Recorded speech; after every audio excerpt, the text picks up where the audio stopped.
اللہ لا الہ الا ہو علیہ توکلت وہو رب العرش العظیم آمنت باللہ صدق اللہ العظیم ببرکۃ ان اللہ ملائکتہ یصلون علی النبی یا ایھا الذین آمنوا صلوا علیہ وسلموا تسلیما اللہم صل علی محمد وبارک وسلم صلاۃ وسلاما علیک یا سیدی یا حبیبی یا رسول اللہ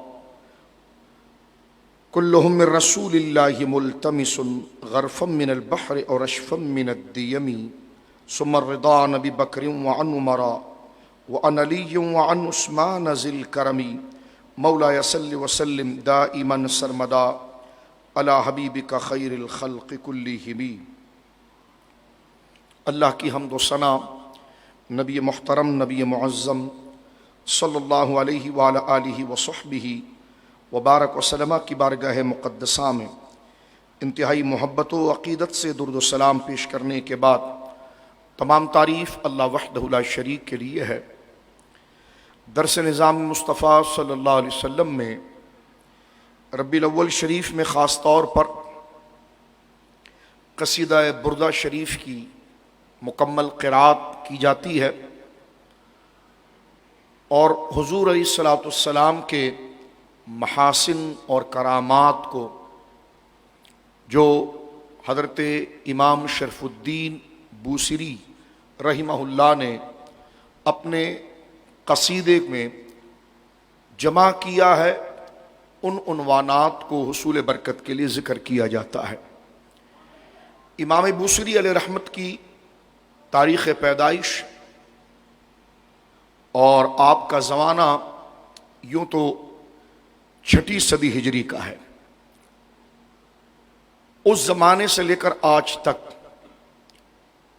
مسلمانان اسلام حضور علیہ الصلوۃ والسلام سے اظہار محبت کے لیے قرآن و سنت کا سلیس ترجمہ جو اپنے قصیدے میں جن علماء نے کیا، ان میں حضرت امام بوصیری علیہ رحمہ کا یہ قصیدہ بردہ شریف جو آپ نے مرتب کیا ہے، اس کی قرأت کی جاتی ہے، اس کو پڑھا جاتا ہے اور اس کے ذریعے اپنے دلوں کے اندر اللہ، اس کے رسول عز اسمہ وجل جلالہ وصلی اللہ علیہ وسلم کی قدر اور اسلام کی عظمت و شان کو اجاگر کیا جاتا ہے۔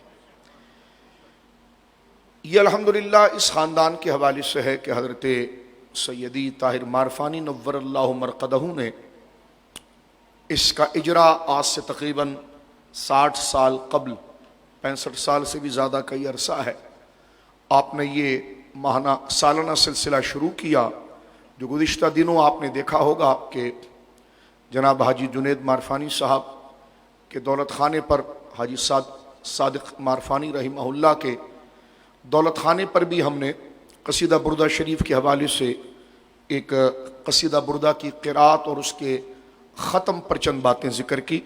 اسی تسلسل میں آپ کے صاحبزادے محمد حنیف مارفانی صاحب قبلہ زیدہ شرفہ نے اس مبارک سلسلے کو اپنے ساتھ جوڑے رکھا ہے جو حضور کا ارشاد گرامی ہے کہ من سن فی الاسلام سنتا حسنتا فلہ اجرہا، کہ جو اسلام میں اچھا نیا طریقہ نکالے اسے اللہ رب العالمین اس پر اجر عطا فرمائے گا، اور جتنے لوگ اس پر عمل کریں گے وہ تمام کا اجر اللہ رب العالمین اس شخص کو بھی عطا فرمائے گا کہ جس نے وہ پیارا کام، جس کی اصل قرآن و سنت کے اندر موجود تھی لیکن لوگوں کے اندر رواج دینے کے لیے شریعت، عشق رسول اور نظام دین کی قدر کو واضح کرنے کے لیے اس نے وہ سلسلے کو جاری کیا۔ اللہ رب العالمین جل وعلا سیدی طاہر مارفانی نور اللہ الدریحہ کی قبر انور پر اور آپ کے پیر و مرشد حضور مفتی اعظم رحمہ اللہ اور تمام اسلاف امت اور تمام اہل ایمان کی قبور مقدسہ پر انوار و تجلیات کی بارش فرمائے۔ قصیدہ بردہ شریف حضرت امام بوصیری علیہ رحمت کی ولادت کے بارے میں قول ملتا ہے کہ 608 ہجری اور ایک قول ملتا ہے 610 ہجری۔ امام شرف الدین بوصیری علیہ رحمت نے 162 اشعار 162 162 اشعار میں جناب رسول مکرم صلی اللہ علیہ وسلم کی عظمت و شان جو قرآن کریم سے، احادیث سے، صحابہ اکرام رضوان اللہ علیہ مجمعین کی تشریحات سے جو حضور کی شان، عظمت اور قدر بیان کی گئی ہے، اس کو آپ نے بڑے بلیغ انداز میں، اور اہل عرب، کیونکہ قصیدہ خود اشعار کے اندر ایک بہت بنیادی مقام رکھتا ہے، علم عروض اور علم شاعری میں جہاں نظموں کا سلسلہ ہے، وہاں قصیدے کو لکھنا اور قصیدے کا مضمون، اس مضمون کو بیان کرنے کے لیے پہرائے، تسلسل، الفاظ، اور جس زبان میں لکھا جا رہا ہے اس اہل زبان کی میں فصاحت و بلاغت کی مکمل رعایت کرتے ہوئے اپنے پیغام کو آگے بڑھانا،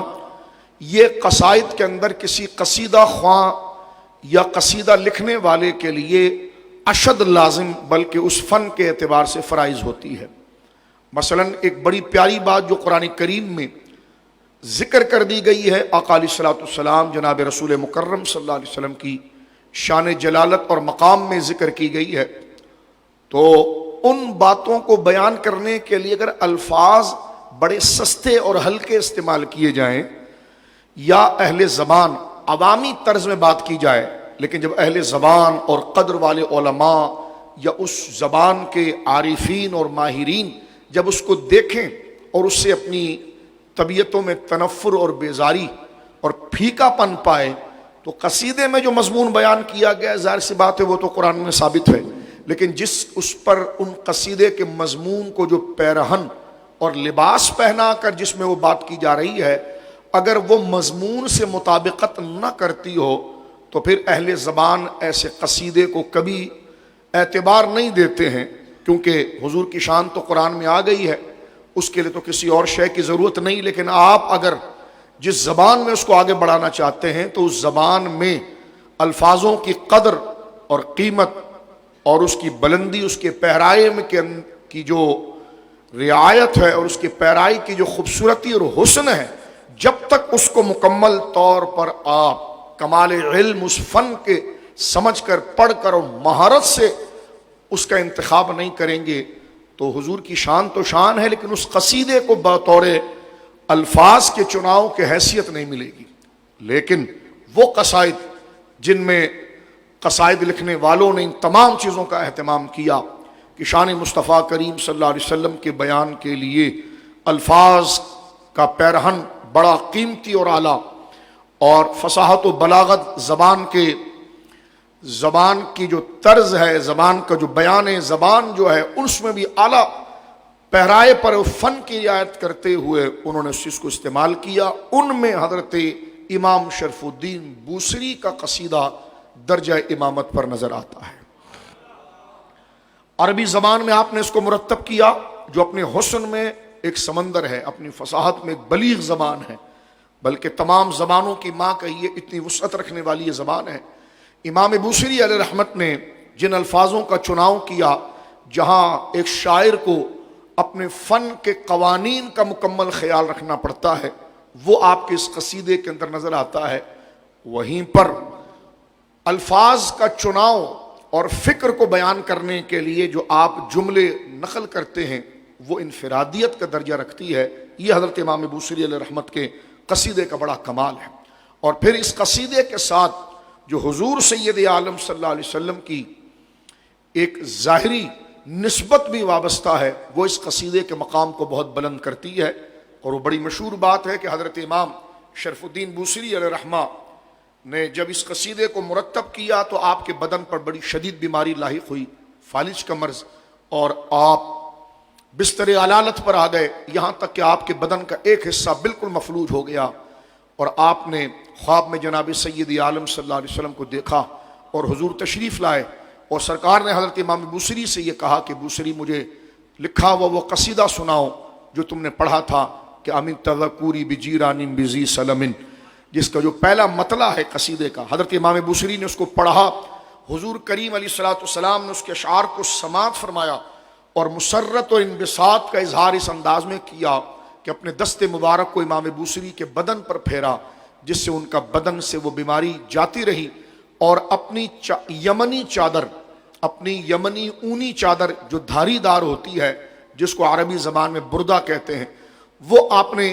امام شرف الدین کو عطا فرمائی، اور جب امام شرف الدین اٹھے ہیں تو وہ چادر آپ کے پاس تھی، تو آپ نے حضور پاک صلی اللہ علیہ وسلم کے نسبت، اور اللہ نے جو آپ کو یہ شفا حضور کے دست مراد سے اور حضور کی تعریف کے طفیل اور وسیلے سے عطا فرمائی، تو آپ نے اپنے اس قصیدے کا نام قصیدہ بردہ کہا۔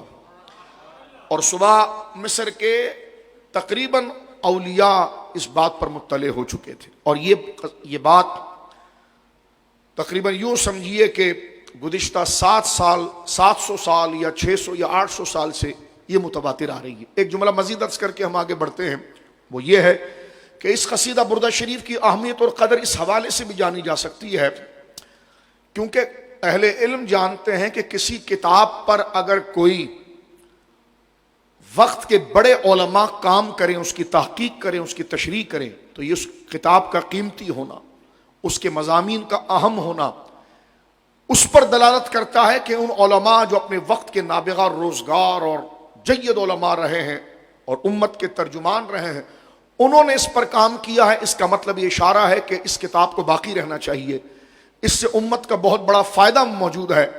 تو ایک لمبی فہرست ہے حضرت امام شرف الدین بوصیری علیہ رحمہ کا قصیدہ بردہ کی شروحات لکھنے میں اپنے وقت کے صرفی نحوی علماء، اپنے وقت کے علم بدیع و بیان کے ماہر علماء کہ جو عربی زبان کے آداب اور اہل زبان کی فکر کو جاننے والے علماء، بلکہ وہ استاذ فن میں درجہ رکھتے تھے، ان ائمہ اصولین نے، ان ائمہ آداب نے اس قصیدے کی شروحات کو لکھا، جس میں جہاں انہوں نے بڑی بڑی احادیث کی شروع، جیسے امام سیوطی علیہ رحمت جیسی شخصیت، امام قسطلانی جیسی شخصیت، بڑے بڑے ائمہ جہاں انہوں نے بخاری شریف کی شرح، دیگر اور سیرت کی کتابوں میں کام رکھا، لیکن جب اس بات میں وہ آئے تو ان ائمہ نے قصیدہ بردہ شریف کی شرح کی، اور شرح کرتے ہوئے اس قصیدے کے اندر جو علمی خزانہ موجود ہے، ان علماء نے اپنے علم کو بروئے کار لاتے ہوئے اس کے ایک ایک نگینے اور ہیرے کو ظاہر کیا اور اس خزانے کو ظاہر کیا کہ امام بوصیری نے ان 162 اشعار کے اندر علم کے کیسے موتی اور کیسے نگینے یہاں پر جڑے ہیں۔ تو کیونکہ عوامی مجمع ہے، میں زیادہ بات نہیں کرنا چاہتا کہ اب میں اس کی علم بدیع و بیان سے بات کروں، کیونکہ ظاہر سی بات ہے وہ فن بتانے کے لیے یا اس طرف اشارہ کرنے کے لیے پہلے اس فن کا تعارف کرانا پڑے گا اور اس میں طویل وقت ہوگا۔ تو یہ تمہید جو میں نے آپ کے سامنے ذکر کیا ہے، کیونکہ وہ یہ قصیدہ ہے تو قصیدے کی شرح دو طریقے سے ہوتی ہے، یعنی ظاہراً ایک تو یہ کہ جو مضمون بیان کیا جا رہا ہے وہ مضمون کہاں سے لیا گیا ہے، جو بات قصیدے والا بیان کر رہا ہے وہ کہاں سے لا رہا ہے، کس حدیث سے لا رہا ہے، اس مضمون کو قرآن کی کس آیت سے وہ لے کر آ رہا ہے۔ ایک تو یہ مضمون ہے، اس کے لیے ضروری ہے کہ وہ بندہ جب حضور علیہ الصلوۃ والسلام کی شان میں لکھے ہوئے ایک جامع ترین قصیدے کی شرح کر رہا ہے تو اسے قرآن کی ساری آیات، مقام مصطفیٰ کی سے متعلق احادیث اور قوانین شرع اور عقیدے کا ماہر ہونا ضروری ہے۔ ایک تو یہ طریقہ۔ دوسرا یہ ہے کہ جن الفاظوں میں وہ بیان کر رہا ہے اسے خود اپنی جگہ پر عربی زبان کا بڑا ادیب ہونا شرط ہے اور فصاحت و بلاغت کا امام ہونا شرط ہے، اور عربی زبان سے متعلق جتنے علوم ہیں کہ جو اس زبان کے ساتھ وابستہ ہے اس میں مہارت ضروری ہے۔ تو اس لیے اس قصیدے کی شرح کے لیے انہی علماء نے اپنے قلم کو اٹھایا۔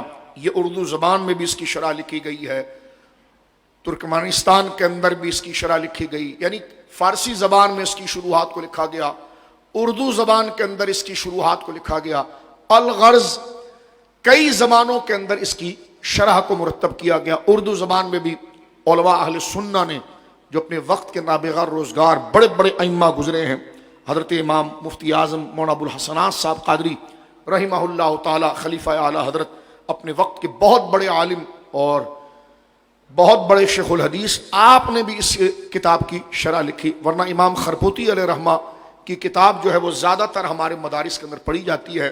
اور ایک جملہ مزید درج کر کے بات کی طرف آتا ہوں، ہمارے مدارس کے اندر طالب علم میں عربی کتاب کو سمجھنا، عربی عبارات کو سمجھنا اور عربی زبان کے اندر اسے مہارت آ جائے کہ وہ مشکل سے مشکل کتاب کی سطر اور متن کو دیکھ کر وہ سمجھ سکے، تو ان طلباء کے اندر عربی زبان کی صلاحیت کو پیدا کرنے کے لیے بھی یہ قصیدہ مدرسوں میں پڑھایا جاتا ہے۔ تو گویا کہ یہ مختلف الجہاد قصیدہ ہے کہ جس کے اندر بہت زیادہ برکتیں اور کرامتیں وابستہ ہیں۔ ایک بات، اس تمہید کے بعد حضور علیہ الصلوۃ والسلام کی شان میں قصائد کہنا یا حضور علیہ الصلوۃ والسلام کی نعت شریف کہنا، یہ تو اسلام کے دور اول سے یہ چیزیں ثابت ہیں، قدیماً ثابت۔ صحابہ کرام رضوان اللہ علیہ مجمعین کے دور سے حضور علیہ الصلوۃ والسلام کی شان میں قصائد ذکر کرنا، اور صحابہ کرام رضوان اللہ علیہ مجمعین کو یہ تمام طور طریقہ دو طریقے سے حاصل ہوا ہے، کیونکہ صحابہ کرام امت کی ترجمان جماعت ہے، عادل جماعت ہے۔ ان کو یہ طور طریقہ کس طریقے سے پتا چلا؟ ان کو یہ طور طریقہ یقیناً اللہ کے کلام سے پتا چلا، اور حضور سید عالم نے جو خود ان کی اس کام پر ہمت باندھی ہے اور اس کو اجر کا درجہ دیا ہے، اس لیے صحابہ کرام رضوان اللہ علیہ مجمعین میں جید صحابہ کرام جن کو اللہ نے زبان و بیان کا فن عطا فرمایا تھا، انہوں نے زبان و بیان کے فن کو حضور کی تعریف میں ذکر کیا ہے۔ یعنی صحابہ کرام کا یہ عقیدہ تھا کہ حضور کی شان بیان کرنا یہ عبادت ہے۔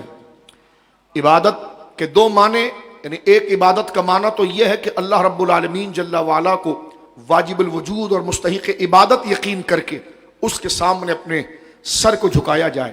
عبادت کا ایک مفہوم یہ ہے کہ جو اللہ نے حکم عطا فرمایا ہے، جس کام کا، اس کو اللہ کے حکم کی وجہ سے کہ یہ میرے رب کا حکم ہے، اس کو اسی درجے میں، اتنے ہی درجے میں اللہ کی رضا کے لیے اس کام کو، اس بولی کو ادا کرنا، یہ بھی عبادت ہے۔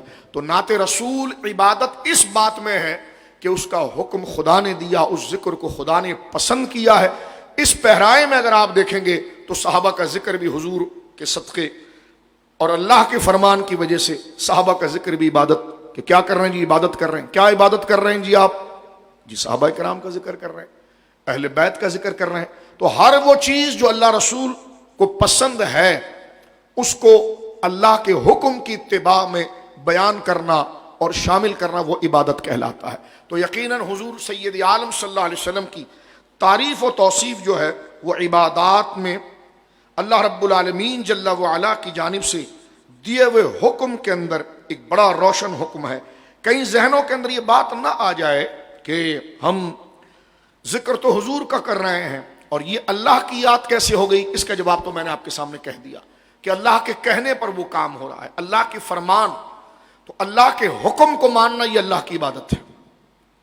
بھلے وہ تعریف اللہ کے کسی مخلوق کی ہو رہی ہے، بھلے وہ تعریف اللہ کے کسی محبوب بندے کی ہو رہی، تو بندے کے اعتبار سے تو وہ اللہ کے مخلوق ہیں، لیکن ان کی تعریف کیونکہ اللہ کو پسند ہے، اس جہت سے وہ باعث اجر، باعث ثواب اور عبادت کا درجہ بنتا ہے۔ میرے سامنے اس وقت حدیث موجود ہے، بڑی طریقے سے بیٹھیے گا، اور یہ سامنے بیٹھنا کوئی ضروری نہیں ہے، جہاں آپ کے لیے اتنا بڑا فرش رکھا ہوا ہے آپ بیٹھ جائیے، تاکہ یہ ریکارڈنگ کا معاملہ جو ہے یہ پریشانی کا ماحول نہ بنے۔ اتنا کامن سینس ہونا چاہیے کہ کہاں بیٹھنا ہے، کس طرح بیٹھنا۔ ایک حدیث پاک پڑھ کر میں آگے بڑھ جانا چاہتا ہوں۔ میرے سامنے اس وقت جامع ترمذی شریف ہے۔ اس اشکال کو دور کرنے کے لیے اور اس ذہنی سوال کو دور کرنے کے لیے کہ حضور کا ذکر اللہ ہی کا ذکر ہے، اس میں کوئی اشکال نہیں۔ بندہ کم علمی میں یا ذہنی تنگی میں یا اپنی تحقیق میں ایک ہی موضوع کے مطالعہ کرتے ہوئے وہ سمجھتا ہے کہ صرف یہ ہے، جبکہ چاہیے کہ دین کے اعتقاد کے تمام مضامین کو ذہن میں رکھ کر وہ فیصلہ کرے۔ اب دیکھیں یہ حدیث پاک اس مسئلے کو بالکل کلیئر کرتی ہے۔ جو حدیث میں پڑھنے جا رہا ہوں یہ سند کے اعتبار سے انتہائی صحیح ہے۔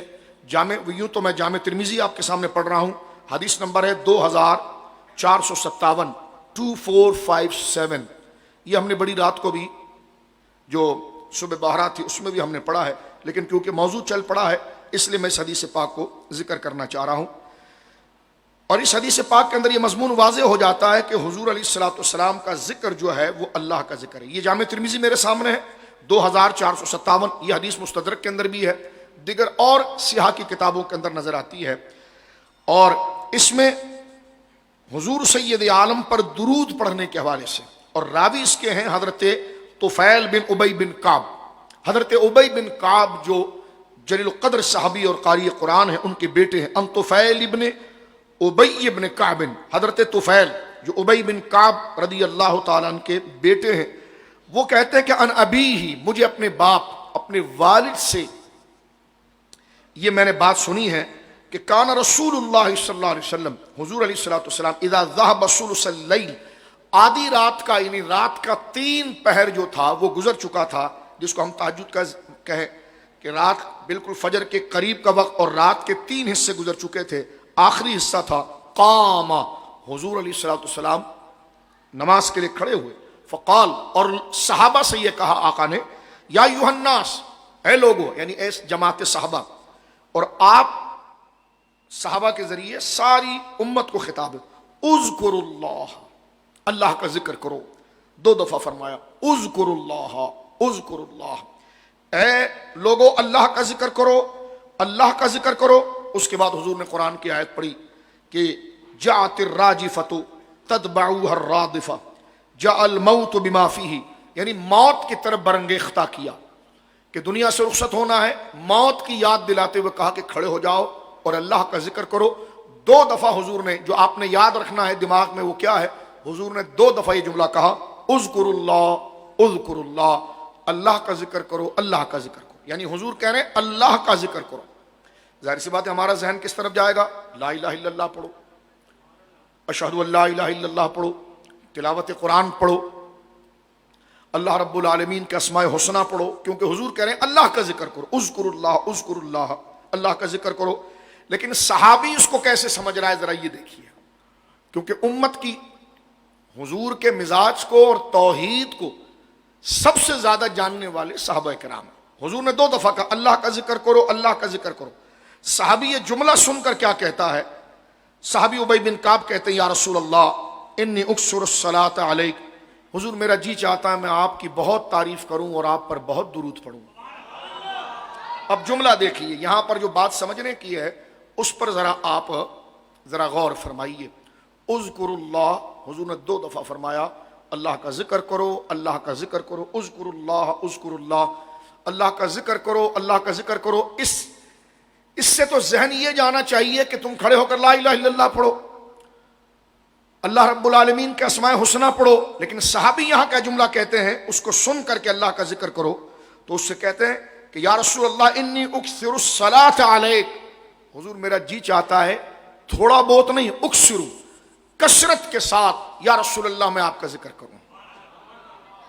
تو حضور نے روکا نہیں، یہ کیا بات کر رہے ہو، میں تو تمہیں اللہ کے ذکر کی بات کر رہا ہوں اور تم میرے ذکر کی بات کر رہے ہو، اور وہ کر بھی ایسے رہے ہو کہ کثرت سے میرا ذکر کرو۔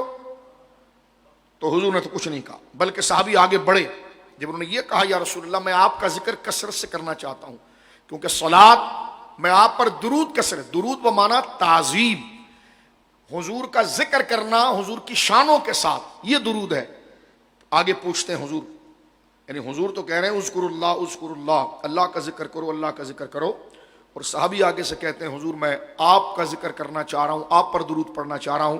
یہاں سے یہ بات پتہ چل گئی کہ حضور کا ذکر اللہ کا ذکر ہے۔ اب اس کی کیفیت کیا ہوئی ذرا یہ دیکھیے، کہتے ہیں فَكَمْ أَجْعَلُ لَكَ مِنَ الصَّلَاةِ، حضور میں آپ کی کتنے دیر تک اور کب شانیں بیان کروں، آپ پر کب درود پڑھوں، آپ کی عظمتوں کو کب آپ بیان کروں۔ سرکار نے فرمایا قال ما شئت، فرما جتنا تیرا جی چاہے۔ حضور میں کتنا پڑھوں، فرما جتنا تیرا جی چاہے۔ یہ کہہ کر حضور خاموش ہوئے تو صحابی فوراً بول اٹھے الربع، حضور میں ایسا کرتا ہوں دین کے 4 حصے کرتا ہوں، 1 حصہ میں آپ کا ذکر کروں گا تعظیم سے، باقی 3 حصے اور۔ تو سرکار علیہ الصلوۃ والسلام نے یہ نہیں کہا کہ تو بالکل ٹھیک ہے، سارے تقاضے پورے ہو جائیں گے، اچھی بات ہے، چلو 1 حصہ تم مجھ پر درود پڑھ لو، میری تعظیم، میری شان، کیونکہ درود کا معنی یہ، ہم لفظ درود کہتے ہیں نا تو وہیں اٹک جاتے ہیں، اس کو سمجھے تو صحیح، درود کیا ہے، ایسا ذکر جس سے حضور کی شان بیان کی جائے۔ اس لیے حافظ ابن قیم نے صلاۃ کا معنی تعظیم کے کیا ہے، حافظ ابن قیم نے صلاۃ کا معنی تعظیم کے کیا ہے، اور امام بخاری نے صلاۃ کا معنی ثنا سے کیا ہے۔ آپ بخاری شریف اٹھائیے، اور بخاری شریف میں امام بخاری نے جو چیپٹر باندھا ہے کتاب التفسیر، اس میں جب آپ سورۃ الاحزاب کی اس آیت پر پہنچے ہیں کہ ان اللہ ملائکۃ یصلون علی النبی یا ایھا الذین آمنوا صلوا علیہ وسلموا تسلیما اللہم صل علی محمد وبارک وسلم، اس آیت پر پہنچے تو امام بخاری نے اس آیت کی تشریح ائمہ حدیث اور ائمہ اسلام سے کیا کیا ہے؟ فرمایا صلاۃ اللہ و ثناؤہ عند الملائکہ او کما قال، فرمایا رب کا صلاۃ پڑھنا حضور پر، اس کا مطلب یہ ہے کہ ثناؤہ عند الملائکہ، اور لفظ ثنا استعمال کیا ہے یہاں پر۔ ہم اگر آپ سے کہیں کہ ثنا پڑھیے تو آپ پڑھیں گے سبحانک اللہم و بحمدک و تبارک اسمک و تعالی جدک ولا الہ غیرک، ثنا کہتے ہیں تعریف کو۔ تو یہاں پر بھی دیکھیں لفظ ثنا ہی استعمال کیا امام بخاری نے کہ ثناؤہ عند الملائکہ، صلاۃ کا معنی یہ ہے کہ رب کا ثنا کرنا، ثنا بیان کرنا فرشتوں کے مجمع میں۔ ظاہر سی بات ہے رب کی ثنا اور حضور کی ثنا میں ذات کے اعتبار سے تو فرق ہے، یہ تو بالکل ہے، کیونکہ وہ خالق ہے۔ جب رب کی ثنا کی جاتی ہے تو معبود برحق یقین کر کے کی جاتی ہے، مالک اور خدا کے، اور حضور کی جاتی ہے تو اللہ کی مخلوق میں سب سے اشرف اور عظیم ذات رسول۔ یہ فرق اپنی جگہ پر ہے، میں ادھر نہیں کہہ رہا، میں کہہ رہا ہوں لیکن لفظ دیکھیں کہ استعمال کیا گیا ہے تو پتا چلا ایک لفظ اگر دو ذاتوں پر بیان کر دیا جائے تو وہ شرک نہیں ہوتا، لفظوں سے اشتراک شرک نہیں ہوتا جب تک معنی میں اتحاد نہ آ جائے۔ اور معنی میں اتحاد یہ ہے کہ معنی ایک، معنی ظاہر سی بات ہے الگ لیا جا رہا ہے، رب کے لیے جب ثنا بولی جا رہی ہے تو لفظ تو ثنا کا بولا جا رہا ہے لیکن معنی خدا اور معبود ہونے کا لیا جا رہا ہے، اور حضور کے لیے بھی ثنا کا لفظ بولا جا رہا ہے لیکن معنی کیا لیا جا رہا ہے؟ اللہ کے محبوب ہونے کا، اللہ کے رسول ہونے کا معنی لیا جا رہا ہے، لیکن لفظ تو مشترک ہے، ادھر بھی ثنا ادھر بھی ثنا، دونوں جگہ پر ثنا کا لفظ استعمال ہو رہا ہے لیکن شرک نہیں ہے، کیونکہ شرک لفظوں کے اشتراک سے نہیں ہوتا۔ جب تک معنی میں اتحاد نہ ہو تو ایک مسلمان کمزور سے کمزور علم رکھنے والا بھی جانتا ہے کہ خدا خدا ہے اور نبی نبی ہے۔ غور کیجیے اس کو، جو بات سمجھا رہا ہوں اس پر بھی ذرا توجہ کیجیے آپ۔ یہ کہا حضور نے کہ ذکر کرو اللہ کا، ذکر کرو اللہ کا، تو صحابی نے کیا کہا؟ حضور میں آپ کا ذکر کرنا چاہتا ہوں کثرت کے ساتھ، تو کتنا کروں؟ تو حضور نے فرمایا تیری مرضی۔ تو انہوں نے کہا یا رسول اللہ پھر میں ایسا کرتا ہوں ایک حصہ الربع، ایک کوارٹر، ایک حصہ کرتا ہوں اور 3 حصہ میں اور کروں گا۔ سرکار نے آگے سے یہ نہیں کہا کہ چل ٹھیک ہے اچھی بات ہے، بلکہ آگے سے حضور کا جملہ دیکھیں کیا ہے جو ایک پاک ہدا، فرما ما شئت، مرضی ہے تیری، مرضی ہے تیری کہ تو چوتھائی، ایک ربع، ایک کوارٹر ذکر کر، لیکن بات میری سن لے، وَإِن زِدْتَ فَهُوَ خَيْرٌ لَكَ، اس کو اگر اور بڑھا دے تو تیرے لیے زیادہ اچھا ہے۔ حضور کہہ رہے ہیں تو اپنی مرضی سے چوتھائی کا انتخاب تو نے کر لیا کہ یا رسول اللہ میں ایک ربع، ایک کوارٹر کروں گا۔ فرمایا ٹھیک ہے یہ کر لو، لیکن تم اس کے حسن کو نہیں پہچان رہے، اگر تم آگے مزید خیر کچھ کرنا چاہتے ہو تو وَإِن زِدْتَ فَهُوَ خَيْرٌ لَكَ، تو میری شانوں ہی کو بیان کرنے میں دن گزار، یہ تیرے لیے زیادہ بہتر ہے۔ صحابی کہتے قلت النصف، وہ بھی مزید پوری بات کو سمجھنا چاہتے ہیں، جبکہ جملہ یہاں سے مکمل ہو گیا تھا کہ میں کتنا پڑھنا چاہتا ہے؟ حضور میں آپ پر درود پڑھنا، شان بیان کرنا چاہتا ہوں، اللہ کا ذکر کرو، اللہ کا ذکر کرو، حضور میں آپ کی شان بیان کرنا چاہتا ہوں، بیان کرو، کتنا کرو حضور؟ بیان کرو جتنی مرضی ہے۔ مضمون یہاں بھی مکمل تھا لیکن وہ مزید آگے سمجھنا چاہتے، حضور میں اگر 1/4 کروں تو کیسا ہے؟ تو حضور نے کہا ٹھیک ہے اگر بڑھا دے اور اچھا ہے۔ ادھر بھی مضمون مکمل تھا لیکن پھر وہ آگے پوچھتے ہیں آدھا کر لوں، آدھا دن، النصف، آدھا دن کر لوں؟ سرکار پھر کہتے ہیں ما شئت، تیری مرضی ہے۔ پھر حضور کہتے ہیں وَإِن زِدْتَ فَهُوَ خَيْرٌ لَكَ، ٹھیک ہے اگر آدھا دن، تو پورا آدھا دن، دماغ کھول کے سمجھیے کیا بات ہو رہی ہے، آدھا دن مجھ پر میری تعریف کرنا چاہتا ہے، کر لے، لیکن سمجھ اس بات کو وَإِن زِدْتَ فَهُوَ خَيْرٌ لَكَ، اس کو آدھے دن سے بھی آگے بڑھا دے تو تیرے لیے زیادہ اچھا ہے۔ اس میں حرص دیکھیے، رغبت دیکھیے، اور آپ دیکھیے کسی کے ذہن میں یہ نہ آئے کہ یہاں 2 گھنٹے تک بیٹھ کر آپ قصیدہ بردہ پڑھ رہے تھے، تو میں نے کہا کس کے لیے پڑھ رہے تھے ذرا اس پر بھی غور کر لینا، اور کس کا ذکر پڑھ رہے تھے۔ اب صحابی کیا کہتے ہیں آگے مزید، وہ اور باریکی سے سمجھنا چاہتے ہیں، ہمارے لیے سارا کام کر رہے ہیں۔ فرماتے قلت فالثلثین، حضور 3 حصہ کر لیتا ہوں۔ پہلے میں نے 1 حصے کی بات کی تو آپ نے کہا بڑھا لے تو بہتر، تو میں نے کہا 2، آدھا دن کا بڑھا لے تو بہتر. فرمایا آدھے دن سے بھی بڑھ جاؤں گا 3 حصہ اور دن کا 1 حصہ چھوڑ دیتا ہوں. حضور اگر میں 3 حصہ کروں پھر حضور کہتے ہیں ما شئت تیری مرضی ہے فإن زدت فهو خیر لک. ٹھیک ہے تیری مرضی ہے اگر تو 3 حصہ کرنا چاہتا ہے, لیکن میری بات سن, ذکر میرا ہے, اگر تو اسے اور اس سے بھی زیادہ بڑھا دینا تو تیرے لیے اچھا ہے. آگے سنیے صحابی رسول کیا کہتے ہیں. ابی بن کعب کہتے ہیں قلت اجعل لك صلاتي كلها, حضور میں یہ چاہتا ہوں کہ میں پورا دن جب سے اٹھوں اور جب سوؤں, فرائض کے بعد جو وقت میرے پاس ملے وہ سارا وقت میں آپ کی تعریف, آپ کی نعت, آپ کی شان, کیونکہ یہ سارا معنی درود ہی کا ہے, یہ سارا معنی درود ہی کا, آپ کے معجزات کا ذکر, آپ کی کرامات کا ذکر, میں ان تمام چیزوں کو یا رسول اللہ صلی اللہ علیہ وسلم پورا دن میں آپ پر درود پڑھوں. حضور میں پورا دن آپ پر درود پڑھوں اور سارا ٹائم میں آپ ہی کی واہ واہ کرتا رہوں. تو سرکار نے آگے سے یہ نہیں فرمایا کہ نہیں یہ اب بات دوبارہ کر لو, نہیں, بلکہ ڈائریکٹ اس پر سند دے دی اور فرمایا قال, حضور نے شاہ فرمایا اگر تو ایسا کرے کہ جب اٹھے اور جب سوئے جتنا وقت تیرے پاس ہو تو صرف میری تعریف کرتا رہ جائے تو فرمایا اذن تکفى ہمک ویغفر لک ذنبک. فرمایا ایک یہ ہوگا کہ میری تعریف کرنے سے خدا تیرے سارے گناہ معاف کر دے گا, اور اذن تکفى ہمک تیری جتنی مشکلات ہے, کاروباری مشکلات, ذہنی مشکلات, صحت کی مشکلات, اولاد کی مشکلات, ماحول کی مشکلات, فرمایا اذن تکفى ہمک تیری ہر ہم اور مصیبت پر اللہ کافی ہو جائے گا. وَيُغْفَرُ لَكَ ذَنْبَكَ اور تیری جتنے گناہ ہیں سب کو خدا بخش دے گا.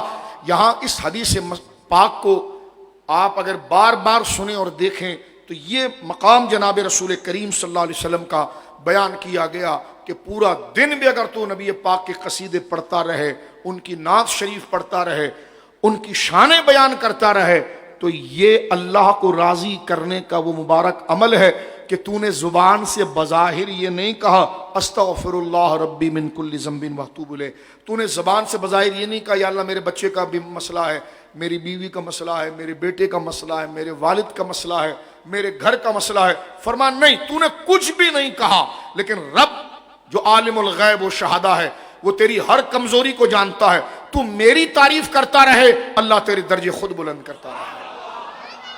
یہ جامع ترمذی شریف کی حدیث, اس سے آپ اندازہ لگا سکتے ہیں کہ قصیدہ بردہ شریف جو حضور سید عالم کی تعریف ہے یہ اس کی شرعی اصل سامنے آتی ہے.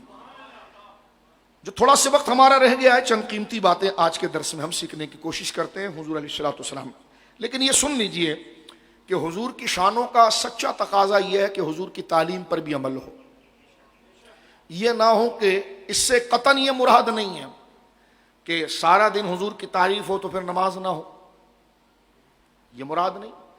اس سے قطعاً یہ مراد نہیں ہے کہ جناب جو ہے کہ حضور سید عالم صلی اللہ علیہ وسلم پر درود پڑھا جائے تو وہ جو حرام کام کا بھی ارتکاب کرے عمدن نہیں. اور نہ اس سے یہ مراد ہے کہ حضور کا ذکر کرنے سے بندہ اللہ کو بھول جائے, بلکہ اس سے مراد یہ ہے کہ جو اللہ رب العالمین نے شان و کرامت اور عظمت حضور کو عطا فرمائی ہے بحیثیت رسول, اپنے رسول ہونے کے اور اللہ کے محبوب ہونے کے, اس کو قبول کیا جائے. اور اس میں میں اور آپ اگر سچے ہیں تو ان کی تعریف کا ایک بڑا حصہ ایک تو ان کی ذات کی شان ہے اور ایک ان کی شریعت اور تعلیم کی شان ہے.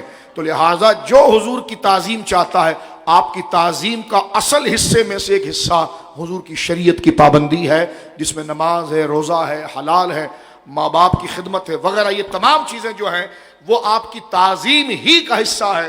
کیوں نماز پڑھ رہے ہو؟ رسول کا حکم ہے. تم نے یہ حرام کام کیوں چھوڑ دیا؟ میں نبی پاک کا غلام ہوں. کل تک تو داڑھی مونڈتا تھا, آج داڑھی کیسے رکھ دیا؟ کہ مجھے بڑی شرم آتی تھی کہ جب میں حضور سے عشق کرتا ہوں تو میں اپنی شکل ایسی بناؤں کہ جو حضور کو پسند نہیں ہے. تو یہ سارے آثار اور علامات اس بندے کے اوپر ہونا چاہیے کہ جو دعوی عشق کر رہا ہے. اور عشق اور محبت یہ ایسا جذبہ ہے کہ بندے کو گردن کٹانے تک لے جاتا ہے, چہ جائے کہ بندہ شریعت پر عمل نہ کرے. یعنی کیونکہ کسی کی محبت ہی ایسی ہوتی ہے, کیونکہ محبت جو ہوتی ہے وہ خود سپردگی کا نام ہے، بندہ خود کو محبوب کے حوالے کر دیتا ہے، اس کی رضا میں پھر اس کی رضا ہوتی ہے۔ لہذا کوئی بھی عمل بغیر جذبے کے تو ہو ہی نہیں سکتا، ہمیں اس عمل اس کام سے متعلق کوئی جذبہ نہ ہو، اسپرٹ نہ ہو، ہم وہ کام نہیں کر سکتے۔ لیکن اگر جذبہ آ جائے اور جذبہ ہو جناب سید عالم کی محبت کا، تو صحابہ کرام رضوان اللہ اجمعین نے گردن کٹاتے ہوئے بھی اس کو فخر سمجھا۔ جیسے حضرت سعد بن معاذ کا ایک واقعہ ہے کہ جب خندقیں کھود دی گئی تھیں تو آپ کو ایک تیر لگ گیا، اور وہ زخم ایسا تھا کہ جس سے آپ کی جان چلی جاتی، لیکن وہ جلا کر اس کو داغ دیا گیا اور آپ کو لا کر خیمے میں لٹا دیا گیا۔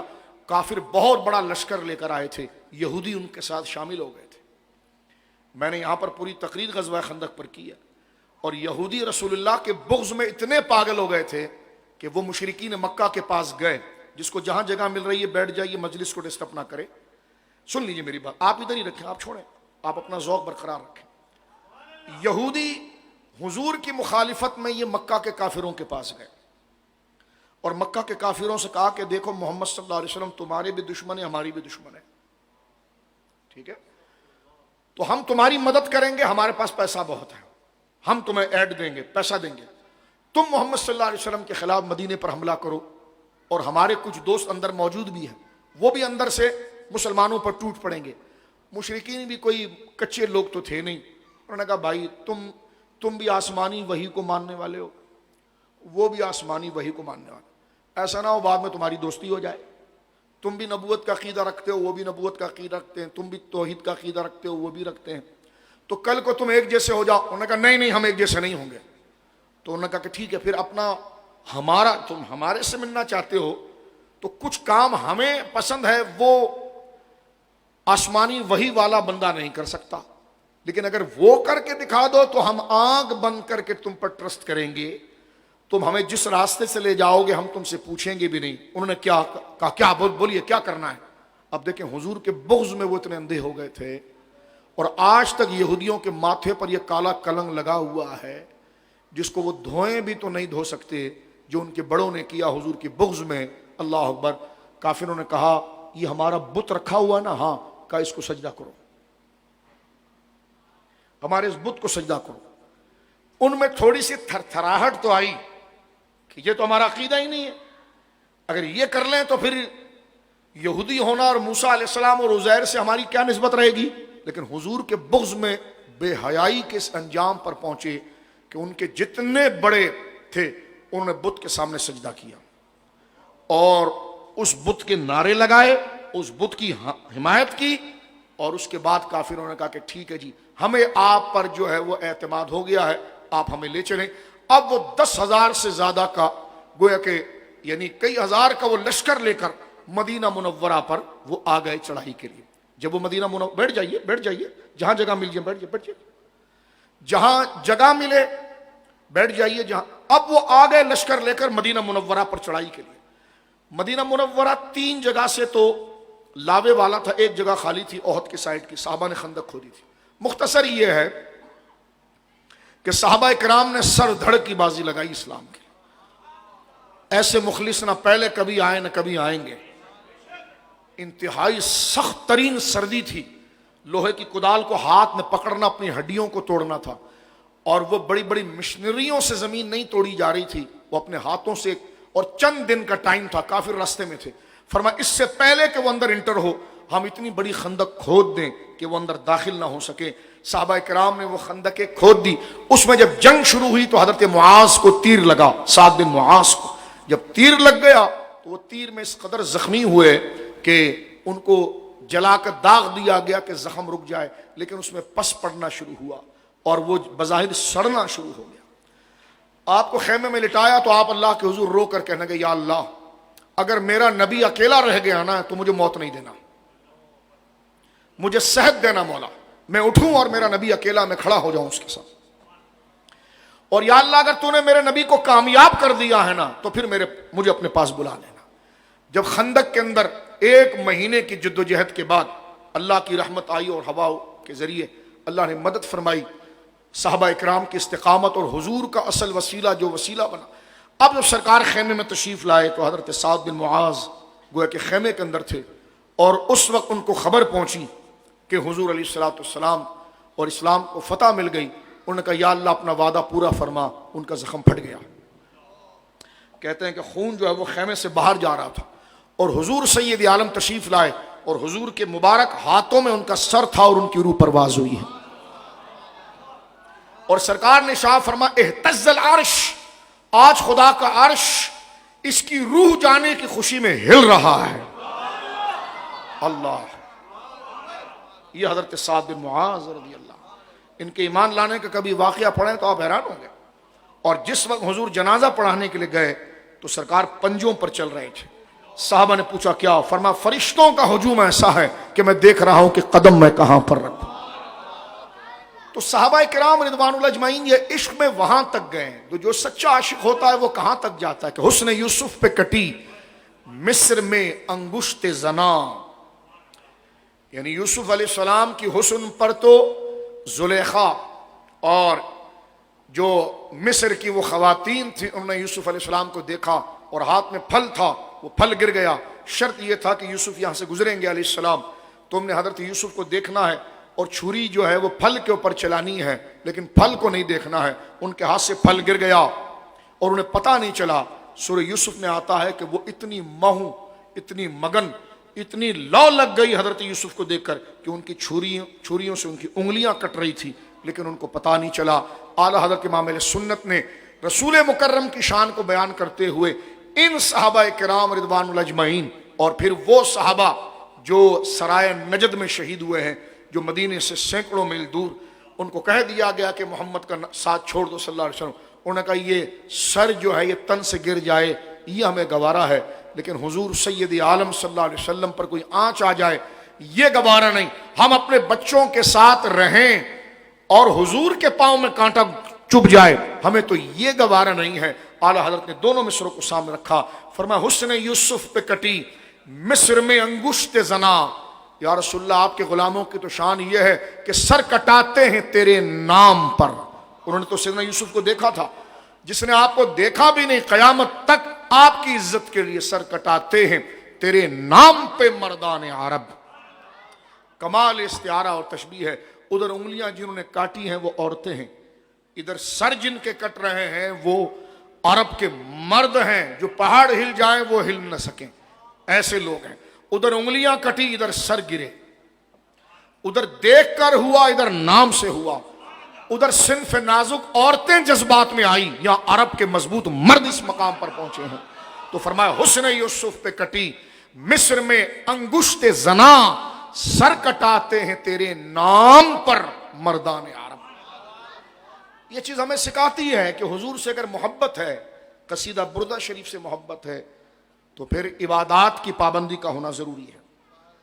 جو تھوڑا وقت رہ گیا آگے چلتے ہیں۔ جامع ترمذی شریف کی ایک اور حدیث یہاں پر میں پڑھنا چاہوں گا، اور یہ جامع ترمذی شریف کی جو حدیث ہے یہ حدیث نمبر ہے 2846 2846۔ اس کو امام ترمذی علیہ رحمت نے کتاب الادب کے اندر نقل کیا ہے۔ میں نے پہلے عرض کیا کہ حضور کی شان کو بیان کرنے کا یہ عمل پہلے سے چلا آیا ہے، اور حدیث پاک کے اندر ہماری ماں ام المومنین حضرت عائشہ صدیقہ کہتی ہیں کہ قالت کان النبی یدعو لحسان ممبرا فی المسجد، حضور باقاعدہ حضرت حسان کے لیے مسجد میں ممبر کرسی لگاتے تھے۔ یہ جامع ترمذی ہے۔ ایک تو ابی بن کعب والی وہ روایت یاد رکھیے کہ سرکار نے کیسے بار بار ان کو اپنی تعریف کے لیے کہا، اور یہاں دیکھیے کیونکہ اور حضور جو عمل کریں گے اللہ کے کہنے پر کریں گے، ورنہ میرے آقا انکساری حضور کے عمل ہی کا نام ہے۔ سرکار منہ کی تعریف کو پسند نہیں کرتے، سرکار خود نمائی پسند نہیں کرتے، سرکار خودی کو پسند نہیں کرتے، عجب کو پسند نہیں کرتے۔ سرکار علیہ الصلوۃ والسلام فتح مکہ فرما رہے ہیں، سر مبارک جھکا ہوا ہے، لیکن یہ عمل بتا رہا ہے کہ حضور سید عالم کو تحدیث نعمت کے لیے کہ حبیب جو ہم نے آپ کو مقام دیا ہے اس کا ذکر ہونا چاہیے، اس لیے کہ آپ پر جس طرح ایمان لانا ضروری ہے اس طرح آپ کی شانوں کو جان کر اس کو قبول کرنا بھی ضروری ہے، اور یہ شانیں آگے بڑھنی چاہیے۔ جس طرح آپ کو رسول کہنا ضروریات دین اور عقیدے کا حاصل ہے، اس طرح آپ کی ہر شان کو قبول کرنا یہ آپ کی رسالت کے لیے لازم ہے، اور یہ تحدیث نعمت کے بیان کے طور پر جو قرآن نے کہا ہے حضور سے کہ وَأَمَّا السَّائِلَ فَلَا تَنْهَرْ، کہ وہ فرمایا اللہ رب وَأَمَّا بِنِعْمَةِ رَبِّكَ فَحَدِّثْ، حبیب جو ہم نے آپ کو نعمتیں جو شان اور عروج عطا فرمایا ہے، ہمارے حکم یہ ہے کہ اس کو آپ ذکر کیجئے کہ ہم نے آپ کو کیسی کیسی شانیں عطا فرمائی ہیں، کیسا کیسا مقام عطا فرمایا ہے۔ تو رب نے آپ کی، غور کیجئے اس کو سمجھانے کے لیے عرض کر رہا ہوں، آپ کی حضور سے متعلق، یعنی حضور ہمارے رسول ہیں، ہم کہتے ہیں محمد الرسول اللہ، محمد صلی اللہ علیہ وسلم اللہ کے رسول ہیں۔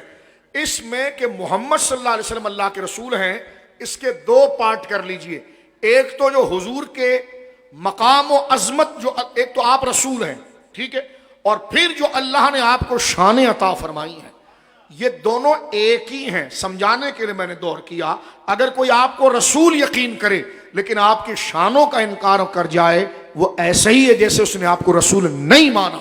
یہ اس درجے کا فرض ہے، پھر سن لیجیے، یہ اسی درجے کی بات ہے جس یقین سے حضور کو رسول ماننا ہے نا، اسی یقین ہی کے درجے سے حضور کی شانوں کو قبول کرنا ہے۔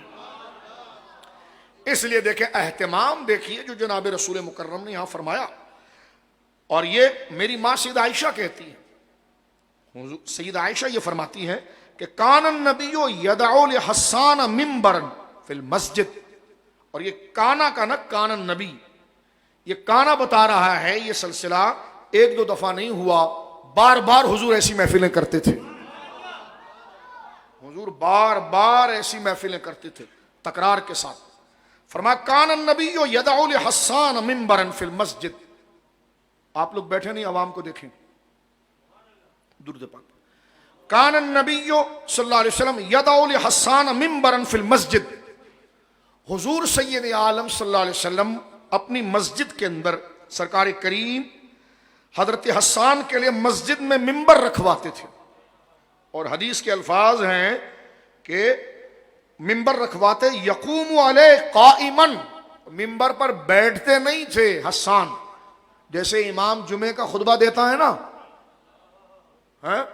جب کھڑا ہوتا ہے تو پورا مجمع اس کو دیکھ رہا ہوتا ہے، تو یہ حدیث کے الفاظ ہیں کہ کان النبی صلی اللہ علیہ وسلم یدعو لحسان منبرا فی المسجد یقوم علیہ قائما، کہ حضور سید عالم منبر رکھواتے تھے، وہ اس پر کھڑے ہو کر حضور کی شان بیان کرتے تھے، وہ کھڑے ہو کر حضور علیہ الصلوۃ والسلام کی شان بیان کرتے تھے۔ اور حدیث کے الفاظ کیا ہے؟ فرمایا قائما یفاخر عن رسول اللہ، حضور کی شان کو بیان کر کے فخر کو بیان کرتے ہیں، حضور کی یہ شان ہے، حضور کی یہ شان ہے، حضور کی یہ شان ہے۔ اور جہاں فخر جائز ہے وہاں فخر ہو رہا ہے، جہاں بڑائی جائز ہے۔ اب آپ دیکھیں، یہاں سے پتا چلا نعتوں میں نعت جب بنتی ہے جب حضور کی بڑائی بیان کی جائے۔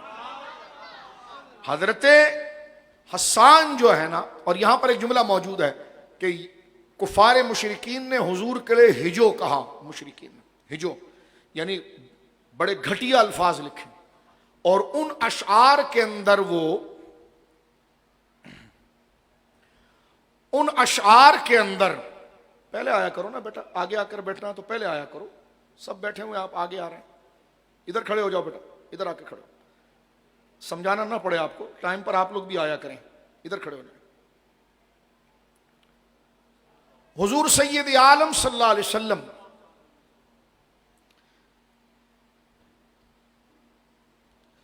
حضرت حسان کے لیے جو منبر رکھواتے، تو اس میں ایک وجہ یہ بھی ہے کہ مشرکین مکہ نے حضور کے لیے بڑے کمزور الفاظ والے توہین آمیز شاعری قصیدے لکھے، تو حضرت حسان بہت بڑے شاعر تھے، بہت بڑے شخصیت تھی، تو انہوں نے کہا یا رسول اللہ صلی اللہ علیہ وسلم، میں جو ہوں وہ ان کفار مشرکین مکہ والوں کا جواب دوں گا۔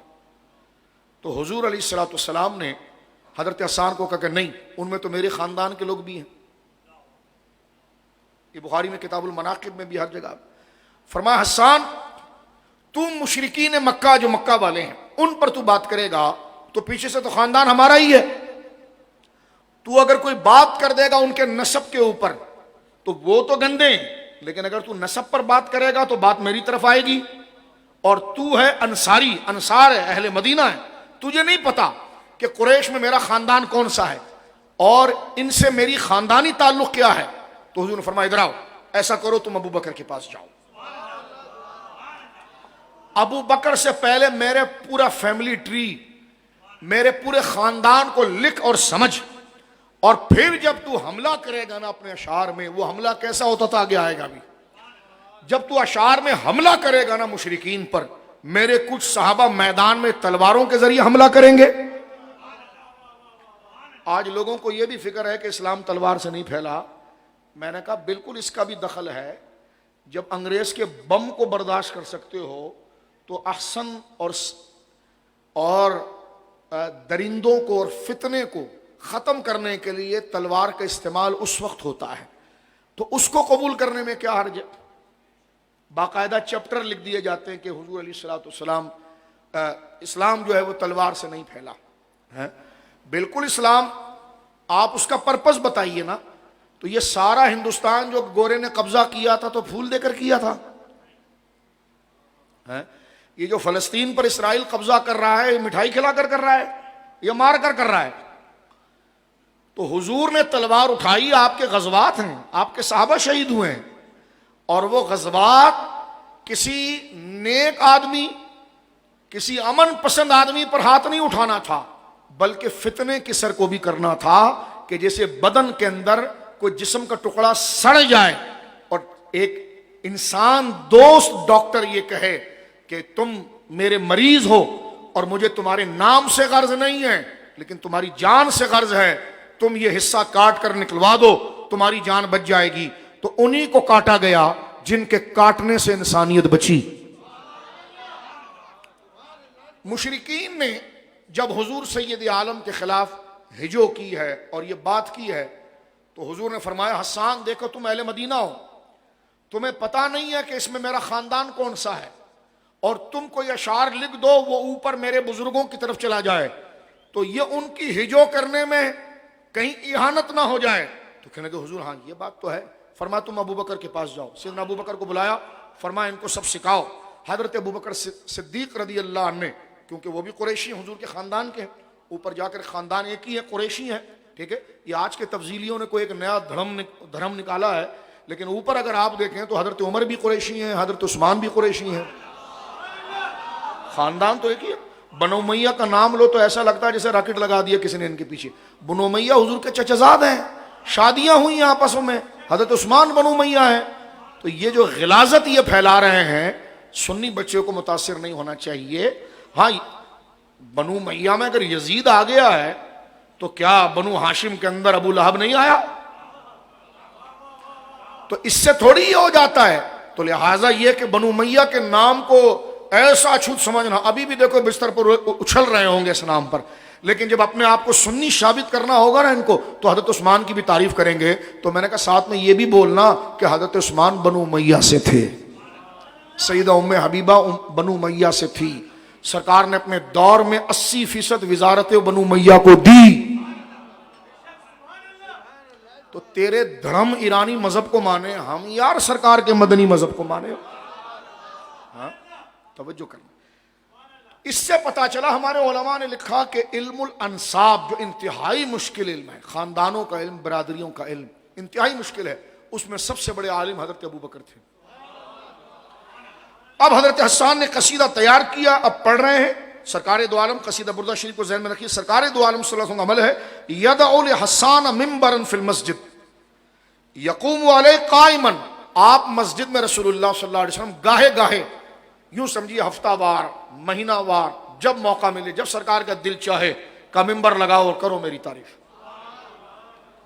اور یہ تعریف اس کی ہو رہی ہے جن کی تعریف کی جائے گی۔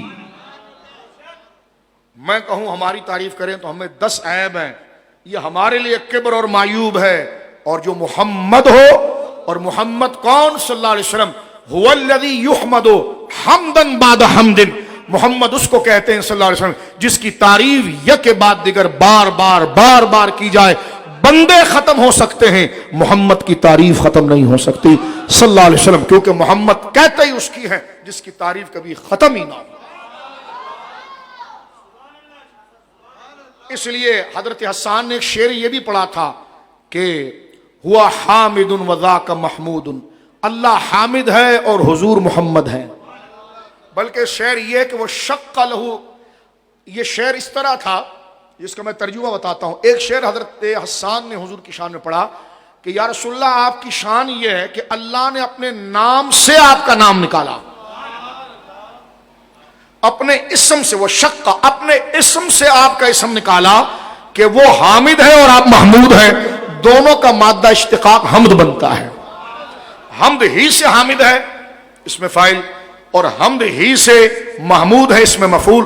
تو حضرت حسان اتنے باریک تھے، آج لوگ کہتے ہیں یہ حضور کی شان نکلنے والے یہ باریک سے باریک بات نکالتے ہیں، یہ کیوں ہے؟ میں نے کہا یہ صحابہ کا طریقہ تھا، صحابہ حضور کے نام سے باریک نقطہ نکال رہے ہیں کہ آپ کا نام ہے محمد صلی اللہ علیہ وسلم۔ محمد جو ہے وہ اس میں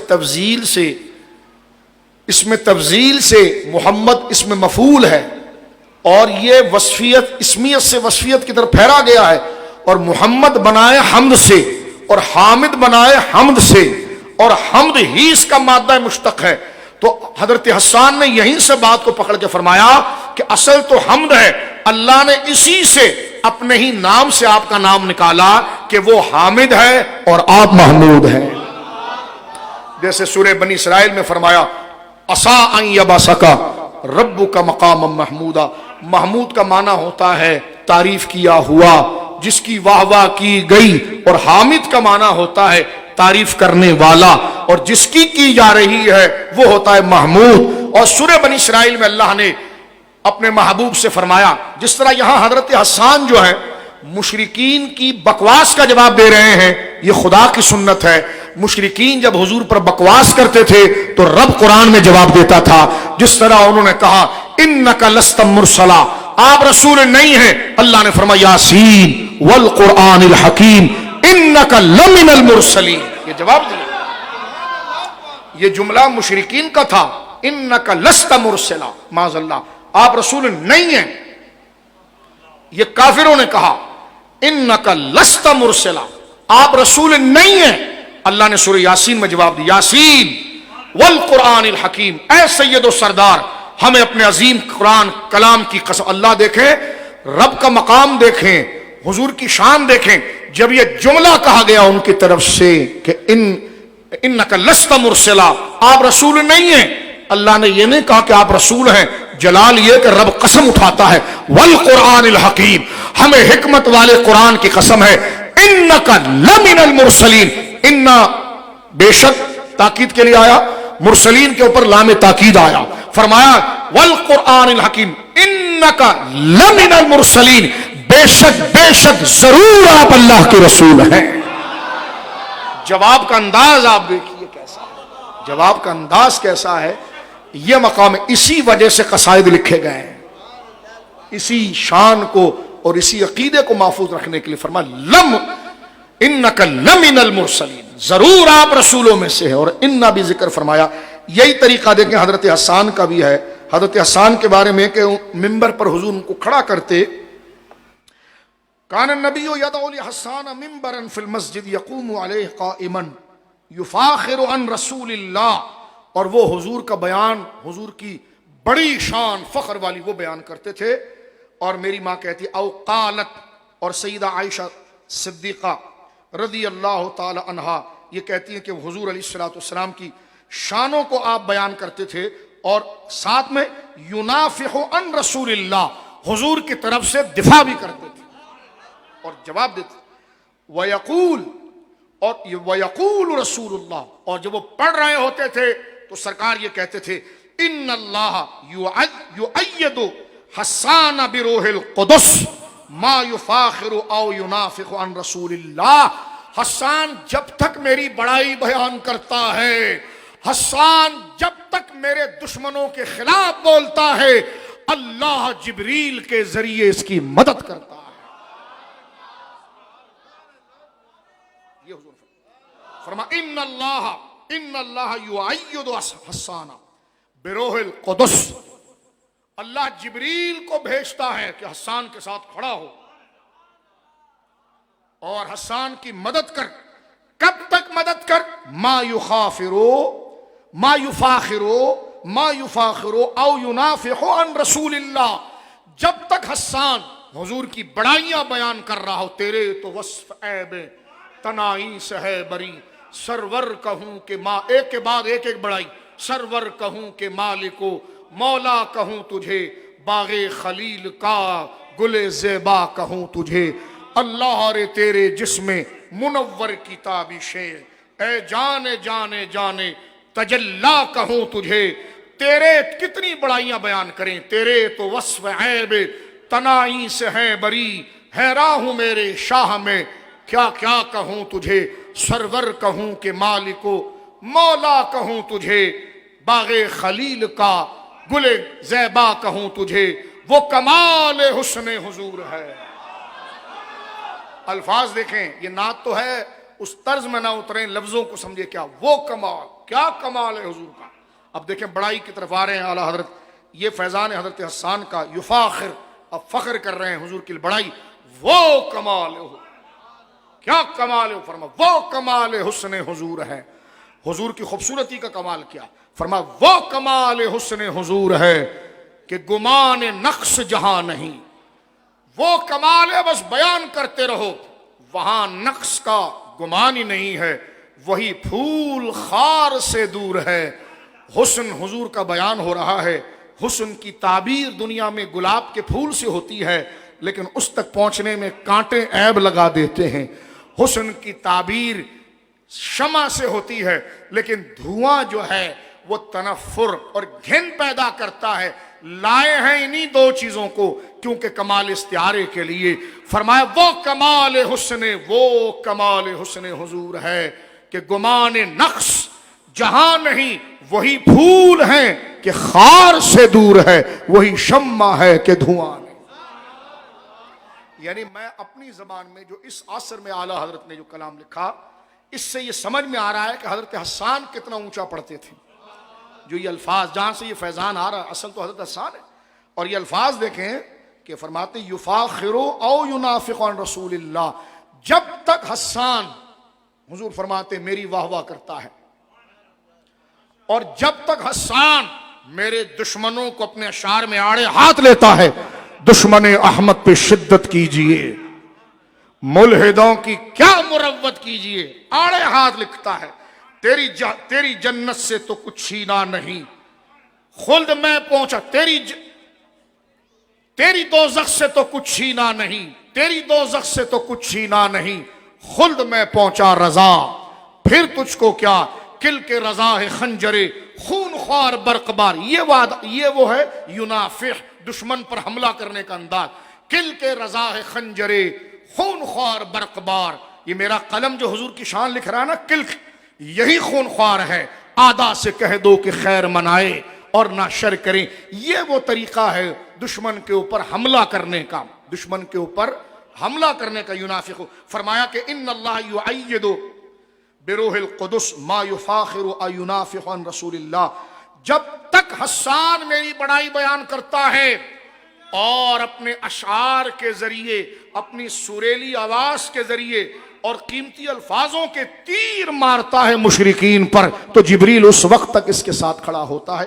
یہ تو تھی جامع ترمذی. حضرت حسان پڑھتے کیا تھے؟ اب آئیے مسلم شریف میں، جو تھوڑا سے وقت رہ گیا ہمارے پاس. یہ میرے سامنے مسلم شریف ہے، کتاب فضائل الصحابہ.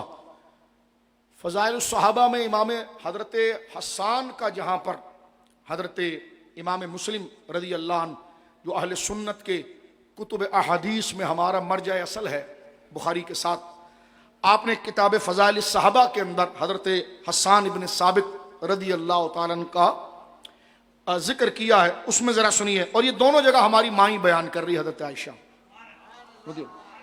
قالت، حضرت عائشہ، بلکہ اوپر ہے ذکر، اوپر سے چلتا ہے. جب حضور نے فرمایا تھا نا کہ ابو بکر کے پاس جاؤ، فَإِنَّ أَبَا بَكْرٍ أَعْلَمُ قُرَيْشٍ بِأَنْسَابِهَا، یہ مسلم شریف ہے.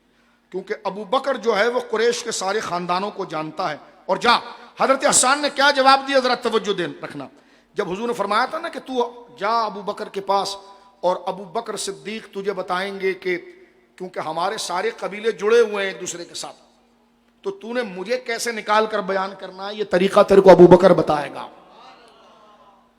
یہ تجھے ابو بکر صدیق بتائے گا، یعنی وہ خیال تجھے وہ دے گا، الفاظ تو لائے گا، اور مین مسئلہ ہی خیال کا ہوتا ہے۔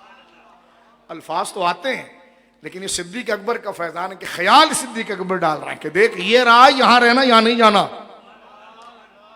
کیونکہ مبالغہ غیر حق ہو جائے گا تو اچھی چیز خراب ہو جائے گی۔ تو حضرت حسان نے حضور سے کہا، یہ بڑے توجہ والے الفاظ مسلم شریف کے، والذی بعثک بالحق یا رسول اللہ صلی اللہ علیہ وسلم، قسم اس ذات اس مبارک رب کی اور اس رب لا شریک کی کہ جس نے آپ کو حق کے ساتھ بھیجا ہے، لَأُسَلَّنَّكَ مِنْهُمْ كَمَا تُسَلُّ الشَّعْرَةُ مِنَ الْعَجِينِ، حضور میں ایسا قصیدہ لکھوں گا نا اور آپ کو قریش کے درمیان سے ایسے نکالوں گا، کما تسل الشعرۃ من العجین، جیسے آٹے کے اندر کبھی بال آتا ہے تو نکال لیا جاتا ہے۔ یہ میں مسلم شریف پڑھ رہا ہوں، پہلے جامع ترمذی تھے۔ اس کے بعد میری ماں، ہماری ماں کہتی ہے حضرت عائشہ پاک، قالت عائشہ رضی اللہ تعالی عنہ، فسمعت رسول اللہ، میں نے حضور سے یہ بات سنی، یقول، حضور یہ فرماتے تھے، لحسان، حسان کے بارے میں رضی اللہ عنہ، ان روح القدس لا یزال یؤیدک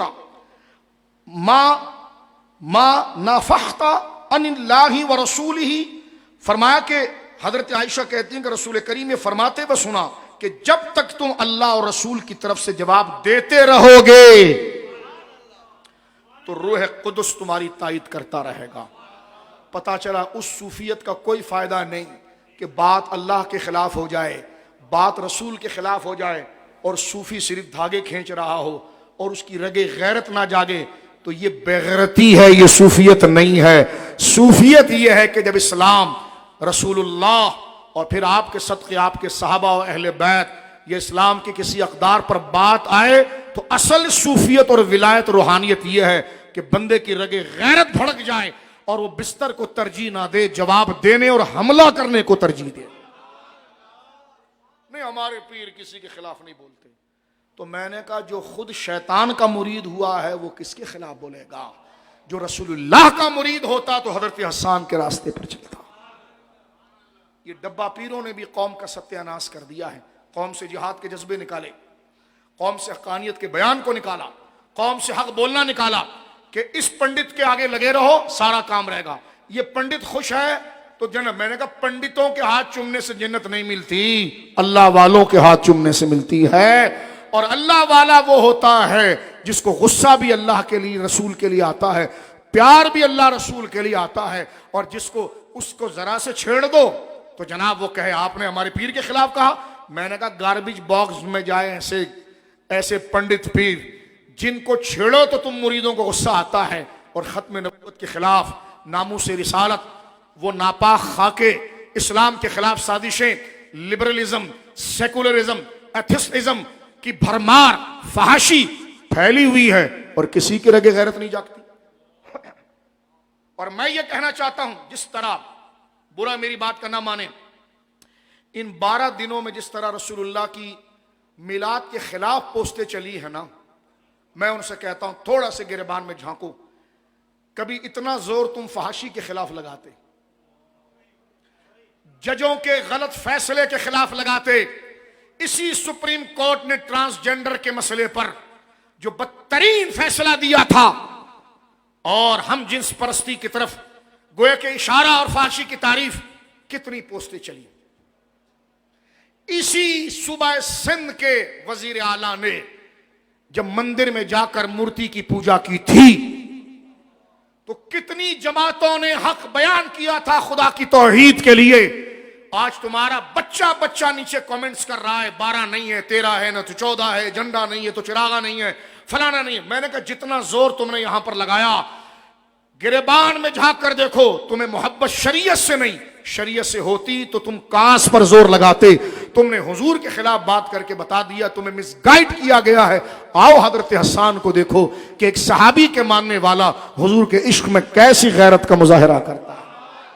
میری اس بات سے ناراض نہیں ہونا، طنز نہیں کر رہا ہوں، بتا رہا ہوں آپ کو کہ ہماری طاقتیں کہاں لگنی چاہیے، ہمارے نوجوان کا ذہن کہاں لگنا چاہیے۔ لمبی لمبی پھرے آپ لکھ رہے ہو، ہمت کرو نا، مہم چلاؤ، آؤ اس فحاشی کے خلاف، آؤ اس سیکولر نظام کے خلاف۔ جب اسی کراچی کے اندر ایف ٹی ایف کے تحت قانون پاس ہو رہا ہے کہ مسجدوں میں جناب 18 گریڈ کا آفیسر بٹھایا جائے گا، مسجدوں کو لے لیا جائے گا اور ادھر جناب لکھا ہوا خطبہ دیا جائے گا اور وہ باتیں کی جائے گی، لکھا ہوا خطبہ وہ، تاکہ حکومت کے نمائندے اسلام کی تعلیم کو جیسے چاہیں پاؤں کے نیچے رگڑ رہے ہو، اور عالم اس وقت وہ ایشو نہ اٹھائے ورنہ نوکری جائے گی۔ حضور کی شان کے لیے مسجد پتھر کی دیوار کو نہیں کہتے، مسجد کسی اس کو نہیں کہتے کہ عمارت بنا لی آپ نے، محراب لگا دیا اور منبر بنا دیا، آگے مسجد لکھ دیا، مسجد نظریے کو کہتے ہیں، ورنہ وہی اینٹ جو تیرے گھر میں لگ رہی ہے وہ وہاں لگ رہی ہے، وہ مقدس اینٹ کی وجہ سے نہیں ہوتی ہے، پیغام کی وجہ سے ہوتی ہے۔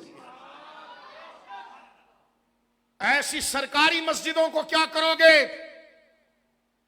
جہاں ابن الوقت کھڑے ہو کر پیشاب کرنے والے رشوت خوروں کی تعریفیں ہو رہی ہوں، اور نہیں ہو رہی ہو تو رسول اللہ کی نہ ہو،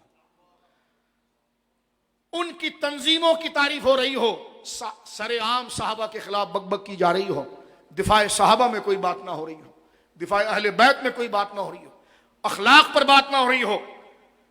سپریم کورٹ نے جب فیصلہ دے کر جاری کر دیا تو وہ عوام کی پراپرٹی ہے، جمہوریت ہے، ہم اس پر شرعی طنز کرنے کا حق رکھتے ہیں۔ یہ قرآن کی آیت اور صحیفہ نہیں ہے، دین سے دور رہنے والے ججوں کی اپنی ذہنی خیالات ہیں۔ اگر انہیں مذہب کی بات کرنی ہے تو پہلے بتائیں ان کو مذہب کتنا آتا ہے۔ ہم آپ سے پوچھنا چاہتے ہیں، آپ ہم سے پوچھ رہے ہیں، ہم تو کہہ رہے ہیں اگر آپ مذہب میں کمال رکھتے ہیں تو مذہبی مسئلے پر فیصلہ دیں، لیکن جب آپ کا شعبہ نہیں ہے تو غلطی آپ نے شروع کی ہے یا ہم نے شروع کی ہے؟ تو میرے دوستو بزرگوں، یہ جاننا ضروری ہے، لہذا ایمان اور ولایت یہ ہے جو امر بالمعروف کرے تو نہیں انل منکر بھی کرے، صرف نیکی کی دعوت نہیں، برائی کو دیکھے تو بولے اس پر۔ حضور نے فرمایا ہاتھ سے روک سکتے تو روکو، وہ تو حکومت کی ذمہ داری ہے، ورنہ زبان سے بولو۔ جب تم منکرات کو دیکھو، بدعات کو دیکھو، خرافات کو بولو منہ سے۔ کب بولو؟ جب مائک تمہارے پاس ہے، تو مولوی ہے، تو امام ہے، تو پیر ہے، تیرا حق ہے بولنا، کیونکہ مائک تیرے پاس ہے۔ ان کا کام بولنا نہیں ہے، ان کے پاس نہیں ہے۔ مائک لے لیا جائے گا تو دل میں برا جانیں گے، توجہ ہے۔ لیکن اب حالات تو عظیمت کی ہے، یہ حالات کس کے ہیں؟ حضرت عبید اللہ احرار جو نقشبندی سلسلے کے امام ہیں، اپنے مریدوں کو وصیت کی تھی، فرمایا رخصت کا دور گیا، مریدین اب عظیمت سے کام لیں اور آگے قربانیاں پیش کریں، اس لیے کہ قربانیاں پیش نہیں کریں گے تو یہ مسجدیں مندروں میں تبدیل ہو جائیں گی، اور یہ ہونے جا رہا ہے۔ وہ کینیڈین سکھا رہا ہے نا آپ کو، وہ کینیڈین آپ کو سکھا رہا ہے نا، ایک تقریر مینار پاکستان کے نیچے کر کے اپنے آپ کو امام اہل سنت ثابت کر کے آپ کو سکھا رہا ہے۔ وہ کہہ رہا ہے عیسائیوں کو یہ مسجد آپ کی بھی آئے رکھیں، توجہ ہے۔ تو یہ بولنا پڑے گا۔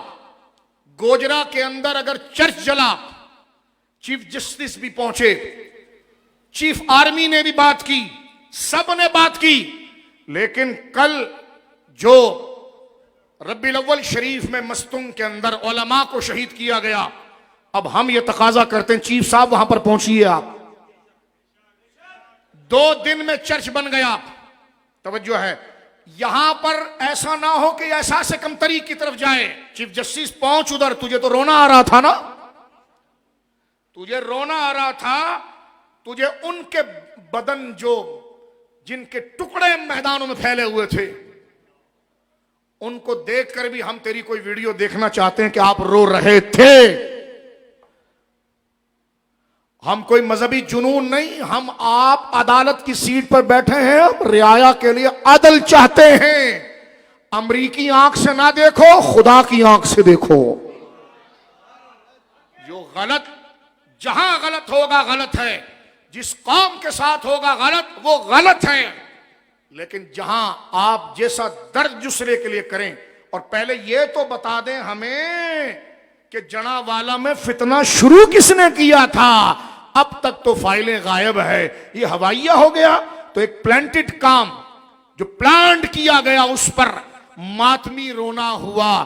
جو لوگ نقصان اٹھا گئے ہمیں ان سے ہمدردی ہے کیونکہ وہ پاکستانی ہے، بھلے وہ کرسچن ہے لیکن پاکستانی ہے. ایک انسانیت کے ناطے ہمیں ہمدردی ہے. لیکن یہ مگرمچھ کے آنسو کے پیچھے کہانی کیا ہے، پوری رپورٹ سامنے کیوں نہیں لاتے؟ تو لہذا حضرت حسان، اور یہ سن لو، جبریل کی مدد چاول کھانے سے نہیں آتی. جبریل کی مدد عورتوں کی طرح کپڑے پہنے زرق برق. میں حیران ہوں پیر صاحب، عام لوگوں کی طرح کپڑے کیوں نہیں پہنتے آپ؟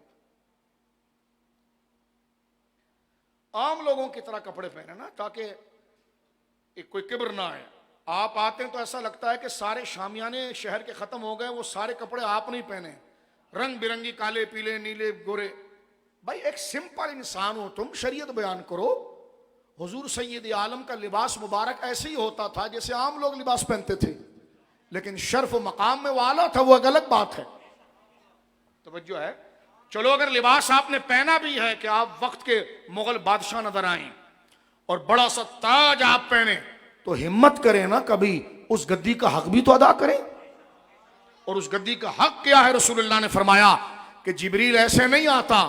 جنت کوئی نانی اماں کا گھر نہیں ہے جو دے دی جائے. جنہوں نے مستونگ میں جانے دی ہے نا، جنت خود دوڑ کر ان کے قدموں میں پہنچی ہے. اللہ ان زخمیوں کو کامل صحت دے. اور میں سلام پیش کرتا ہوں بلوچستان کے مفتی اعظم، ہمارے بزرگ عالم اور با ہمت عالم، اللہ اکبر، پہاڑ جیسا جگر رکھنے والا شخص، حضور مفتی اعظم شیخ الحدیث مفتی حبیب صاحب دامت برکاتہم العالیہ. یہ ان کا دوسرا شہزادہ ہے جس کو شہید کیا گیا. حضرت علامہ افتخار حبیبی صاحب رحمہ اللہ تعالی، وہ خدا کا شیر، اس کی تقریر آپ دیکھیے، اس کا علم آپ دیکھیے. ان کو خارجی ملعونین نے شہید کیا، اور یہ ان کا دوسرا شہزادہ مفتی سعید حبیبی رحمہ اللہ تعالی. اللہ ان کو صبر جمیل عطا فرمائے. ہم ان کے غم میں شریک ہیں، اللہ انہیں صبر جمیل عطا فرمائے. زخمیوں کو اللہ رب العالمین صحت عطا فرمائے. اور ہم کہتے ہیں جس طرح جڑاں والوں کے لیے جیسا فنڈ جاری کیا ہے نا، تو ہم مطالبہ کرتے ہیں جتنے شہید ہیں ان تمام کے لیے 1-1 کروڑ روپے جاری کیے جائیں. کیا آپ اس کی تائید کرتے ہیں؟ اور جو زخمی ہیں ان کو 50-50 لاکھ روپے دیے جائیں. جب تمہارا سندھ کا ایک وزیر 800 ارب روپیہ کھاتا ہے، تمہاری بات کرنے والی گنگا میں نہا کر پھر وزیر اطلاعات بن جاتا ہے، کچھ تو بخشش کا کرو. جنا والاؤں کے اوپر ثانی عنایات ہیں، اگر جس کے ساتھ بھی ہوا جو مستحق تھا اس پر ہونی چاہیے. لیکن یہ ایک طرف ڈھلنا، یہ جڑوں کو اندر آگ لگانے والی بات ہے کہ نام تم نے اتحاد تنظیم سب رکھا ہوا ہے لیکن کام وہ نہیں ہے. ہم مطالبہ کرتے ہیں مسلمان، ہم مطالبہ کرتے ہیں حضور سے محبت کا دعویٰ کرنے والے کہ مستونگ کے اندر شہید ہونے والے کو کم سے کم ان کے شہداء کو 1 کروڑ روپے گھر پر جا کر دیے جائیں، جیسا وہاں پادری کو لے جا کر دے رہا تھا تو اور دورہ کر رہا تھا نا. تو ہم بھی دیکھیں کہ واقعی میں یہ پاکستان کا چیف جسٹس ہے کہ یہ پاکستان کا ہے، نہ کہ کسی برادری کا ہے. آپ جائیں مستونگ جائیں، اور جو شہید ہوئے ہیں ان کو 1 کروڑ روپے، اور جو زخمی ہوئے ہیں ان کو 50-50 لاکھ روپے دیں، تاکہ آپ کے لیے ہمارے دل سے دعا نکلے اور ہم کہیں کہ واقعی میں آپ یورپ کے چیف جسٹس نہیں ہیں، اسلامیہ جمہوریہ پاکستان کے چیف جسٹس ہیں. ہماری بات کو غلط نہ مانا جائے، یہ ہمارے جذبات ہیں. تم نبی نہیں ہو، تم پر بات ہو سکتی ہے. تمہارا فیصلہ وہی نہیں ہے، اس پر بات ہو سکتی ہے، کیونکہ سکہ چلے گا صرف آمنہ کے لال. حضرت حسان کی بات سنیے اور ہم بات کو سمیٹتے ہیں. یہاں پر جو بات آ رہی ہے، میری ماں سیدہ عائشہ کہتی ہیں یہ بات نہ کریں تو مر جائیں گے ہم، اگر غریبوں کے بارے میں بات نہ کریں، مظلوموں کے بارے، تو کیا سیکھا ہم نے نعت سے، کیا سیکھا قصیدہ بردہ سے؟ توجہ ہے، اخلاق ضروری ہے، ظلم کو ظلم کہنا چاہیے، ظالم کو ظالم کہنا چاہیے، ظالم کو ظالم نہ کہا جائے تو خدا تمہاری نمازیں قبول نہیں کرے گا۔ رسول اللہ نے فرمایا تمہارے بزرگ اگر غلط کو غلط نہ کہیں تو اللہ، وہ پوری رات بھی دعا کریں تو اللہ ان کی دعائیں قبول نہیں کرے گا۔ دعا کی قبولیت کا تعلق تاج سے نہیں ہے، زرق برق لیسے لگا کر عورتوں کی طرح کپڑا پہننے سے نہیں ہے، دعا کی قبولیت کا تعلق اللہ رسول کی بات کو مان کر سچ کے لیے سچائی کے راہ پر چلنے سے ہے۔ میری ماں سیدہ عائشہ کہتی ہے فسمعت، حضور نے فرمایا کہ اس وقت تک حسان، جملہ سنیے مسلم شریف کی، یہ وہی حدیث ہے لیکن اس میں ایک لفظ کا اضافہ اتنا پیارا ہے، اللہ اکبر، جو ہم جیسے کمزور نہتے جن کی کوئی سرپرستی نہیں اللہ کے علاوہ، جن کا کوئی مددگار نہیں اللہ کے علاوہ، جن کا کوئی ناصر نہیں اللہ رسول کے علاوہ، تو ہمارے لیے جو دردماندگی کی زندگی ہم گزار رہے ہیں، ہمارے لیے دیکھیے، وہ کسی نے کہا تھا یار کہ اگر اقلیت بننے میں اتنا بینیفٹ ہے تو بھارت چھوڑا کیوں تھا؟ قطعاً یہ بات ہمیں پسند نہیں ہے لیکن ایک الزاماً بات کر رہا ہوں، توجہ ہے آپ، منٹوں میں ساری چیزیں تیار کر دی گئی، ابھی تک سارے مسٹر پارک کا کوئی رزلٹ نہیں ہے، بلا کر ایسی جھوٹی کہانیاں۔ اب تو خیر ایک بات اور بھی ہے کہ رو پر کہانی ڈال دی گئی ہے، مبارک ہو، میڈیا رو پر کہانی ڈال رہا ہے، مبارک ہو، وزیر اعلیٰ بلوچستان رو پر کہانی ڈال رہے ہیں، رو جائے جہنم میں، خدا کی لعنت ہو اس پر، لیکن آپ جو اتنی جلدی آگے بڑھ رہے ہیں نا، ایسا نہ کریں۔ ہم اس ڈی ایس پی کے لیے بھی دعا کرتے ہیں اللہ ان کی مغفرت فرمائے جنہوں نے جامع شہادت نوش کی۔ یہ سرد خانے میں ڈالنے والی پالیسی ہے۔ کس میں ڈالنے والی؟ سرد خانے۔ یہ رو نے کیا ہے، میں نے کہا رو نے کیا ہے تو تمہارے گھر میں تو بغیر 10 دفعہ کتے سونگے بغیر کوئی نہیں آ سکتا۔ ابے جس کا پیسہ کھا کر تیرا پروٹوکول ہے وہ عوام کو کوئی مار گیا، پہلے دن ہی تو نے ٹھوک دیا رو پر گیا ہے، تو رو تیرے اندر گھس کے کیوں نہیں مارتا؟ جہنم میں جائے رو، خدا پاکستان کی حفاظت فرمائے۔ لیکن یہ جذباتی آپ کو تحقیق کرنی ہے، آپ ہی میں سے ہیں وہ لوگ، آپ سے نہیں سنبھلتا ہے، آپ صبح چھوڑ دیں۔ کہتے مستونگ میں ہمیں پرانی باتیں پتا چل رہی تھی، تو مستونگ کیا پورا کیا کوئی پورا ایک کوئی مستونگ جو ہے پورا بر اعظم ہے؟ یہ کون سی پولٹری فارم ہے کہ انڈے کو دبا دیا جاتا ہے بعد میں نکالا جاتا ہے؟ میرے دوستو بزرگوں، اچھوں کے لیے بولو، ڈرنا نہیں کہ موت تمہارے سر پر آئے گی، موت اپنے وقت پر آئے گی، لیکن ایسے آئے کہ کوئی ہاتھ اٹھا کر دعا کرے کہ خدا بخش دے۔ یہ جعلی پیر بھی مرتا ہے تو پوری زندگی فراڈ کرتا ہے، اور مر جائے تو اس کو جا کر اگر کوئی دعا کرے کہ آؤ ذرا دعا کریں، میں پیران نظام کی بات نہیں کر رہا، جامع شرائط پیروں کی بات نہیں کر رہا، ان کے تو ہم غلام ہیں، میں یہ 3 ڈبوں کی بات کر رہا ہوں۔ یہ جب مر جاتے ہیں نا تو ان کی دعا بھی ایسی کرنی پڑتی ہے جیسے نبی کی دعا ہو رہی ہے۔ واللہ اگر آپ یہ کہنا دعا کرو اللہ پیر صاحب کی مغفرت کرے، ان کے گناہ معاف کرے، مرید بولے گا گناہ؟ پیر نے گناہ کیا ہے؟ تو یہ ذہن بنا کر جاتا ہے۔ توجہ ہے آپ کی؟ میں نے کہا کتنا بدقسمت ہے اگر ایک گناہگار مر جائے، لوگوں کو پتا ہو کہ یہ گناہگار ہے، رب سے کہے مولا گناہگار ہے معاف کر دے تو بخش دے۔ یہ ہوتے ہیں گناہگار ہیں لیکن کوئی ان کو گناہگار سمجھتا ہی نہیں ہے، لہٰذا دعا ہی نہیں کرتا۔ تو بس یہ ہے بناوٹی بناسپتی نظام۔ توجہ ہے، طریقت اور روحانیت کیا ہے جو حضرت حسان میری ماں بیان کر رہی ہے۔ فرمایا جبریل اس وقت تک حسان کی مدد کرتا ہے جب تک حسان حضور کے دشمنوں کو جواب دیتا ہے۔ اور آگے سنیے میرے دوستو بزرگوں، حضرت حسان کے بارے میں حضور نے فرمایا میری ماں یہ بات کہتی ہے اللہ میری ماں کی قبر پر رحمت اتارے اور اس مبارک مٹی کے صدقے خدا ہمیں نسبت عطا فرمائے اور بار بار مدینہ اور میری ماں کی شفاعت نصیب کرے ہمیں۔ فرمایا جس کی ماں سیدہ عائشہ جیسی ہو، ہاں بس ایک دفعہ حضور کی وفا پر مر جاتا، رب کو راضی کریں گے رسول اللہ اور حضور کو راضی کرے گی سیدہ عائشہ. ہاں بس ایک دفعہ وفا پر مر جا, غداری نہ کرنا رسول اللہ سے. غور کیجئے میرے دوستوں بزرگوں, میری ماں ام المومنین حضرت عائشہ صدیقہ رضی اللہ تعالی عنہا کہتی ہیں کہ رسول کریم نے فرمایا, یقول حاجہم حسان فشفا واستشفا. ام المومنین کہتی ہیں کہ حسان, حضور نے فرمایا حسان نے کفار کا رد کر کے اور کفار کی ہجو کر کے, کفار کے لیے سخت لفظ بول کے, فشفا واشتفا, فرمایا کفار کا رد کر کے ان کے خلاف بول کر مسلمانوں کے دلوں کو شفا دیا اور کافروں کے دل کو بیمار کر دیا. یہ حضور نے ٹائٹل دیا ہے حضرت حسان کو کہ حسان جب کافروں کے خلاف بولتا ہے, میرے دشمنوں کے خلاف بولتا ہے, تو اس سے مسلمانوں کے دلوں کو شفا ملتی ہے. پیر پریشان ہو رہا ہوتا, بھائی کس کو تقریر کے لیے بلا لیا. مجھے ایک پیر صاحب نے تقریر کے لیے بلایا, موضوع مجھے دیا امام ربانی کا. کون سا؟ اب مجھ جیسا گلی کا روڑا کوڑا اور بات کرے امام ربانی پر.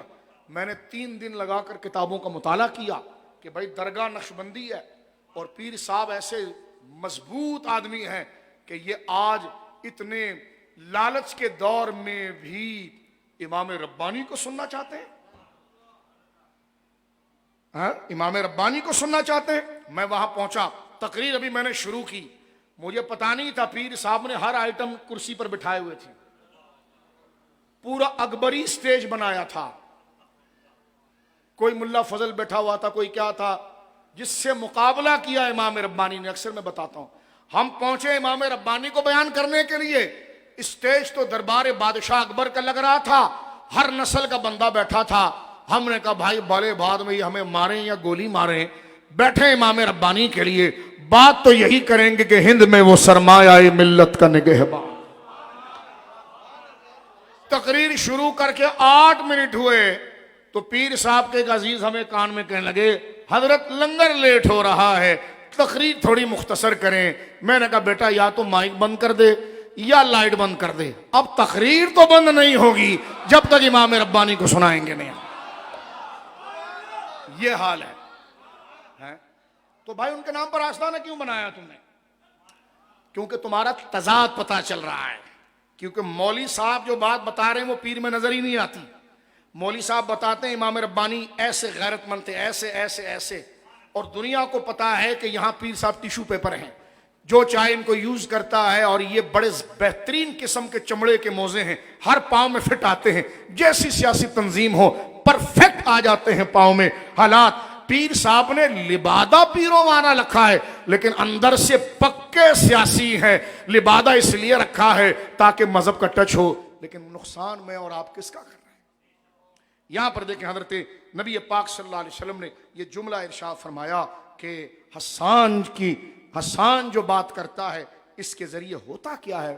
فرمایا کہ کافروں کے دل میں بیماری آتی ہے, مسلمانوں کے دل میں شفا. بات کو ختم کرتے ہوئے حضرت عباس کا ایک شعر پڑھتا ہوں میں.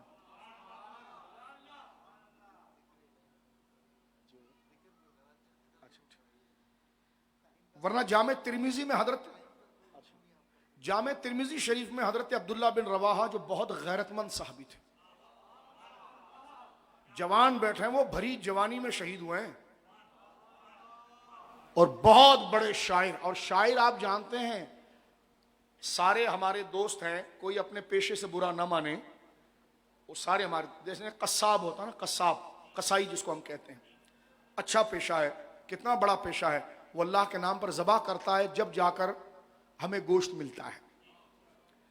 تو پیشے کا مذاق علیاذ باللہ ہمارے ذہن میں بھی نہیں. لیکن ایک میں طبیعت بتاتا ہوں, جو قصاب ہے نا وہ شاعر نہیں بن سکتا.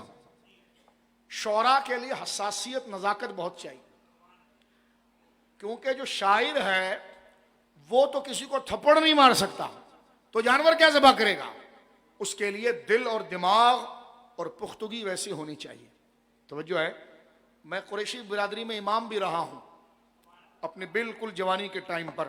یوں سمجھ لیجئے جب میری عمر 18 سال 19 سال تھی تو میں قریشیوں سے محبت کرتا ہوں، لیکن بات جو میں آپ کے سامنے کرنا جا رہا ہوں وہ ذرا سنیے آپ. وہ یہ ہے کہ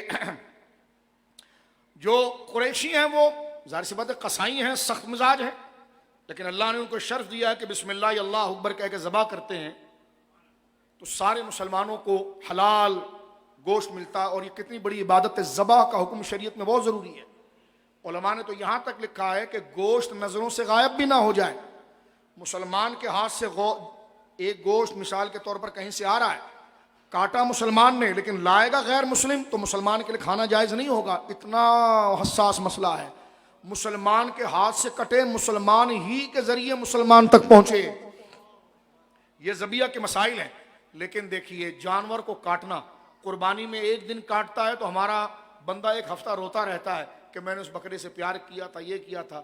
تو مجھے بتاؤ کہ ہم ایک دفعہ جانور کاٹتے ہیں تو 3 دن تک ہمیں کھانا اچھا نہیں لگتا. اگر یہ دل و دماغ کی حساسیت ہمارے قریشی بھائیوں کی ہو جائے گی تو صرف منگل کے دن ناغا نہیں ہوگا، کم سے کم 5 دن ناغا ہوگا. تو اب آپ دیکھیں وہ ذہنی پختگی اور سختی. تو شاعر جو ہوتا ہے وہ انتہائی حساس ہوتا ہے، بڑا باریک ہوتا ہے، وہ بڑا باریک ہوتا ہے. اس کا غصہ اتنا ہی ہے، دوسرے کا غصہ تو یہ کہ خدا نہ کرے پتھر مار دے، ڈنڈا مار دے. شاعر جب بہت زیادہ غصے میں آئے نا تو صرف وہ اپنی پیشانی پہ شکن لے آئے بس، تو اس سے پتہ چلتا ہے کہ بڑے نازک مزاج ہیں اور پھر یہ بڑے طبیعت سے چیزیں. تو حضرت عبداللہ بن رواحہ شاعر تھے، لیکن عشق مصطفیٰ میں ایسے رنگے گئے ہیں. ان کا میں شعر پڑھتا ہوں آپ کے سامنے. جامع ترمذی میرے سامنے، حدیث نمبر 2847 2847. یہ حدیث ہے حضرت عبداللہ بن رواحہ سے متعلق. شاعر ہیں. شاعر تو پھول کی پتی کو توڑتے بھی رو جاتا ہے، اتنا نازک ہوتا ہے نا مزاجن، حساس ہوتا ہے. لیکن عبداللہ بن رواحہ کمال کے شاعر تھے. لیکن حضور کے لیے ایسی غیرت تھی، بخاری شریف میں ہے کہ کسی قبیلے میں حضور علیہ الصلوۃ والسلام صلح کرانے کے لیے تشریف لے گئے. اس زمانے میں سواری خچروں پر ہوتی تھی. سرکار اترے اپنے دراز گوش سے، خچر سے اتر کر اس مجمع میں گئے تو وہ جانور بھی اتنا ادب والا تھا کہ جب تک حضور بیٹھتے تھے تو پیشاب نہیں کرتا تھا. حضور اترے تو سرکار کا یہ دراز گوش چل کر، جب حضور چلے گئے وہاں تو یہ کھڑا رہا، پھر اس نے پیشاب کیا. جب پیشاب کیا تو ایک منافق عبداللہ بن ابی جو مسلمانوں کا لبادہ اوڑھتا تھا، قرآن میں پوری سورۃ المنافقون ہے، اس نے ایک چادر لے کر اپنے منہ سے لگائی اور اس نے کہا کہ اس خچر کے پیشاب میں اتنی بدبو ہے کہ میری ناک کے نتھنے جل رہے ہیں. اور بات ٹھیک ہی ہے، خچر کے پیشاب میں خوشبو تو نہیں ہوتی، بدبو ہی ہوتی ہے. لیکن آگے کھڑے تھے عبداللہ بن رواحہ، یہی جن کا شعر پڑھ رہا ہوں جو شاعر، انہوں نے آگے بڑھ کر اتنا زور سے پنچ مارا عبداللہ بن ابی کو. حالانکہ عمر میں بڑا تھا، وہ قد میں بھی لمبا تھا. چھلانگ مار کے جب پنچ مارا تو وہ زمین پر دھڑام سے گرا اور اس کے سینے پر چڑھ کر کہنے لگے تجھے پتا ہے یہ کس کا ہے؟ یہ حضور کا ہے. اور تو نے کہا کہ حضور کے جانور کے پیشاب میں بدبو ہے. فرمایا واللہ لحمار رسول اللہ صلی اللہ علیہ وسلم اطیب ریحا من. اے بوڑھے عبداللہ بن ابی، تو نے جو اپنے بدن پر مشک لگایا ہے نا، اس سے بدبو آ رہی ہے، لیکن حضور کے دراز گوش اس خچر کا پیشاب تیرے مشک سے زیادہ خوشبو دے رہا ہے. یہ ہے صحابہ کی نظر میں رسول اللہ کی قدر. اس نے حضور کو نہیں کہا تھا، توجہ ہے، سیاسی دھوکے باز، بوری باز، بوریاں بنانے والے لیڈروں سے پیار نہ کرو، تمہارے کو دل رسول اللہ سے پیار کے لیے دیا گیا ہے، ان سے پیار کرو. وہ غیرت وہاں دکھاؤ. یہ عبداللہ بن رواحہ ہیں کہ جنہوں نے گھونسا مار کر اس کو زمین پر گرایا. اور یہ بخاری میں، مسلم میں اور کئی جگہ پر یہ روایت موجود ہے. آج ذرا ان کا جلال دیکھیے. فتح مکہ ہے اور حضور کو لے کر جا رہے ہیں مکہ، اور جیسی مکے میں یہ داخل ہوئے تو ہے تو یہ انصاری، حضرت عبداللہ بن رواحہ کے ماموں ہے انصاری ہے، عبداللہ بن حضرت ابو درداء کے ماموں ہیں. لیکن ان کو حضور نے، صحابہ نے بتایا تھا کہ مکہ والوں نے حضور پر کیسے ظلم کیا ہے اور صحابہ پر کیسے ظلم کیا ہے. تو حضرت عبداللہ بن رواحہ اس بات کو جانتے تھے. اب آئیے، سب سن لیا تو اب سنیے ان کے مزاج، ان کا غصہ کیسا تھا. لوگ کہتے جی بہت جذباتی. میں نے کہا جب تیرا مارکیٹ میں کوئی 2 روپے رول ہے تو پھر تیرا کوئی ویڈیو بنا کر تجھے دکھائے کہ آپ جو آج لوگوں کو بھاشن اخلاق کا دے رہے تھے نا، تو آپ کا کیا مزاج ہے؟ توجہ ہے؟ یہ قادیانیوں کا یا لبرلوں کا یہ بہت بڑا ماتم ہے، یہ بہت جذباتی ہے، بہت میں نے کہا یہ جب تم لوگوں کی املاک جلاتے ہو اور توڑ پھوڑ روڈوں پر کرتے ہو، جس میں تم روزانہ اٹھائے جا رہے ہو لبرلوں، تو یہ بڑا اخلاق ہے جناب؟ توجہ ہے آپ کی؟ بڑا اخلاق ہے؟ ایک ایک عورت نے کیا کیا قیامت ڈھائی، ہاں؟ تو میں نے کہا لبرلو سیکولرو تمہارا بڑا اخلاق ہے؟ یہاں پر علماء کے پیچھے آتے ہیں، ان علماء کے پیچھے جن کا کاز ختم نبوت تھا، اور ختم نبوت آئین میں ہے، اور ان کو اسٹریٹ گولیاں لاہور میں ماری گئی ہیں، لیکن ان بچوں نے سینے پر گولیاں کھائیں، اسلحہ چھینا نہیں۔ تمہیں یہ عورتوں نے دوڑایا، وہ خدا کے شیر تھے، وہ تمہارے تھانے خالی کر دیتے، لیکن وہ کہتے تھے پاکستان کا مطلب کیا، لا الہ، ایسے کہتے نہیں جناب ابھی جو ہے وہ جو فیض آباد کا کیس ہے نا وہ کھلے گا۔ کیا کہتے ہیں؟ فیض آباد کا کیس جو ہے کھلے گا۔ ہم نے کہا 10 دفعہ کھل جائے کیا ہوتا ہے، تم وہ غلطی کرو گے پھر کوئی فیض آباد ہو جائے گا۔ تو یہ نہ کرو، ایسا انصاف کے ساتھ چلو، عدل کے ساتھ چلو۔ کہتے نہیں اس میں ادارے ملوث تھے تو اس کو جا کے ٹنگاؤ، جو ادارے ملوث تھے اس نے تو ہری پور میں پھر سر پہ گولیاں ماری تھی، ہاں؟ پھر وہ ہری پور کا کیس بھی تو کھولے نا پھر تھوڑا سا۔ اگر بات ختم نبوت کی ہے اور پرامن احتجاج اور حضور کی ناموس صلی اللہ علیہ وسلم اور آئین پاکستان کے لیے نکلنا دہشت گردی ہے بقول تمہارے، تو یہ ہم پھر دوبارہ کریں گے۔ اگر ایسا ہوا پرامن اپنے مطالبے کا مطالبہ کرنا، آئے دن تم نیچے کاغذوں میں ختم نبوت کے ساتھ غداریاں کرتے ہو، ہاں؟ اور یہ ہوا تو ایڈ ایسے بھی لے کر حرام خوروں تم کھا جاتے ہو۔ یہ قوم تو اب بھی اللہ رسول کے نام پر زندہ ہے، ان کا آسرا، ان کی زندگی کا مقصد ہی ناموس رسالت ہے، چھیڑنا نہیں اس کو۔ ہمارا ملک اس کا متحمل نہیں ہے۔ ہم چیف صاحب کی خدمت میں عرض کرتے ہیں، یہاں ایجنسیز کے لوگ بیٹھے ہیں، وہ نوٹ کریں، ان ظالم بھیڑیوں کو ذرا لگام دیجئے، یہ خان کا کیس نہیں ہے، یہ محمد رسول اللہ کی شان کی بات، اس پر ذرا سنبھل کر رہنا۔ جو مقام مصطفیٰ ہے اس کے تحفظ کی ذمہ داری، ہم یہ نہیں کہتے ہم آپ سے بڑے مسلمان ہیں، یہ نہیں کہہ رہے، ہم یہ کہہ رہے کہ آپ بھی مسلمان ہیں، ہم بھی مسلمان ہیں، اکول ہو جائیں، جو حضور کی شان ہے اس کی حفاظت کریں، ہم آپ بھی کریں، ہم بھی کریں، آئین میں جو لکھا ہے وہ کریں۔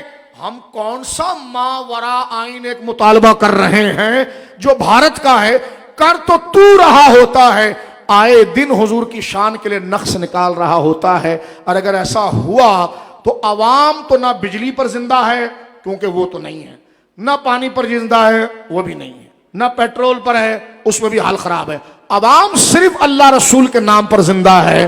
اس کاز کو چھیڑنا نہیں۔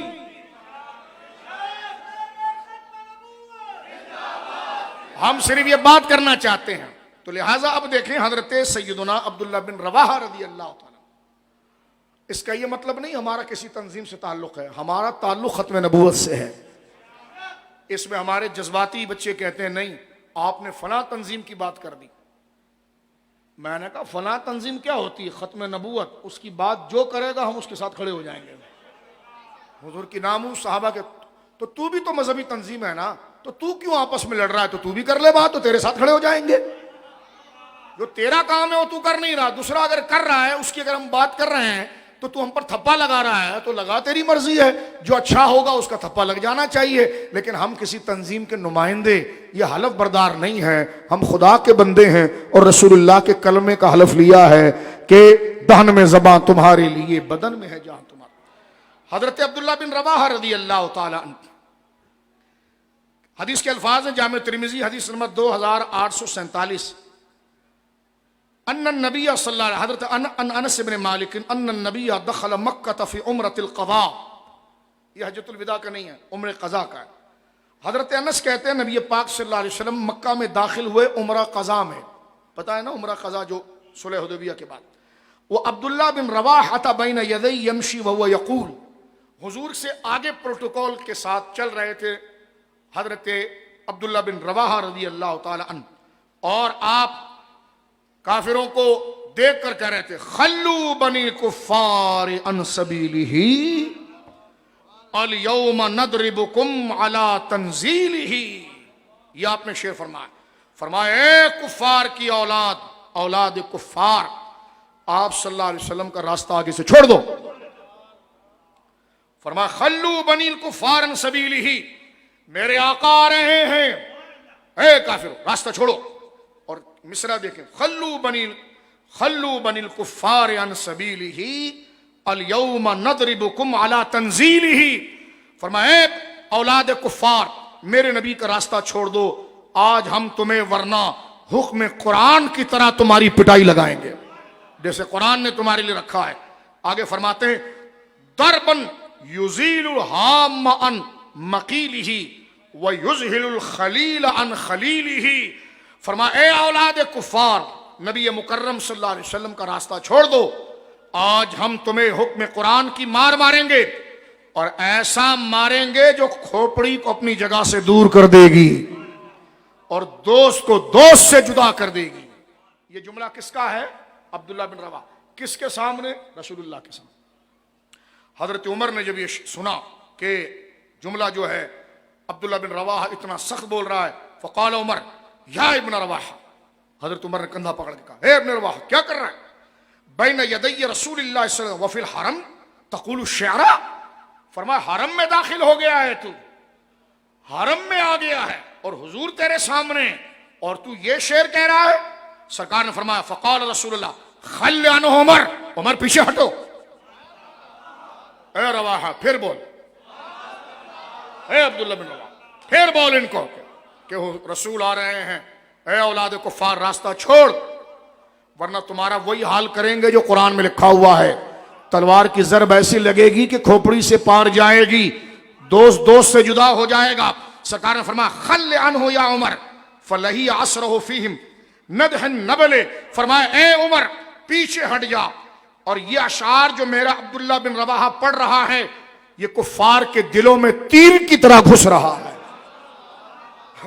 یہ حضور نے شاہ فرمایا، یہ ہے پیری، یہ ہے امت کے سب سے بڑے پیر رسول اللہ، اور امت کے سب سے سنجیدہ مرید حضرت عبداللہ بن رواحہ، صحابہ کی جماعت۔ پیری مریدی کیا ہوتی ہے؟ میں نے کہا ہو رہی ہے نا پیری مریدی، اور پیری مریدی کیا ہوتی ہے؟ کوئی پیری مریدی کوئی دوسری ہوتی ہے؟ پیر حضور ہیں، مرید صحابہ ہیں، مرید صحابہ ہیں، سب چیزیں مرید سے مانگتے ہیں۔ مرید کو فرمان بردار ہونا چاہیے، مرید کو پیر کے آگے نظریں نہیں اٹھانی چاہیے۔ میں نے کہا پیر بھی تو پھر ایسا ہو نا، پیر بھی تو ایسا ہو، پیر کو بھی خدا سے شرم کرنی چاہیے، اللہ سے حیا کرنی چاہیے، شریعت کا مسئلہ جاننا چاہیے۔ توجہ ہے آپ کی؟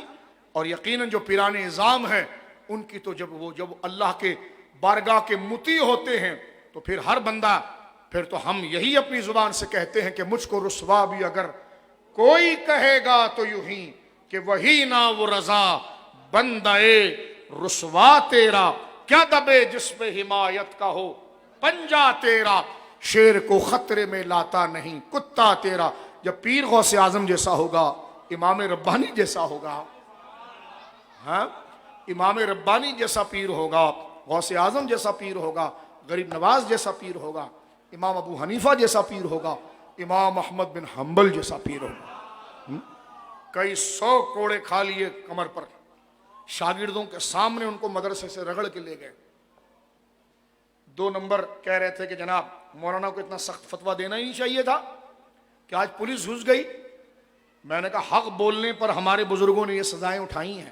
حضرت امام احمد کو گھر سے گھسیٹ کے لے کر گئے، اور وہ امام احمد جو روز رسول اللہ کی زیارت کرتے ہیں، ولایت میں یہ مقام ہے۔ تو یہ چیزیں مانے نہیں ہیں، اللہ آزمائش سے بچائے، لیکن ان چیزوں سے کسی کا مرتبہ نہیں، مرتبہ بڑھتا ہے، مرتبہ بڑھتا ہے۔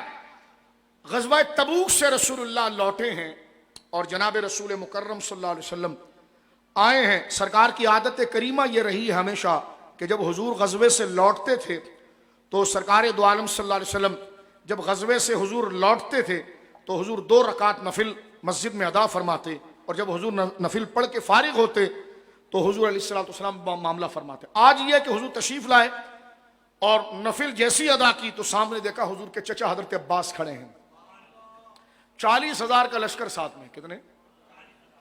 اور غزوہ تبوک ہمارے آقا علیہ الصلوۃ والسلام کی حیات کی آخری جنگ، ہر مسلمان بچے نوجوان کو چاہیے کہ وہ اپنے موبائل کے اندر حضور کی جنگوں غزوات کی کتابوں کو ڈاؤن لوڈ کرے اور اس کو پڑھے، کیونکہ حضور کی غزوات تعلیم ہے۔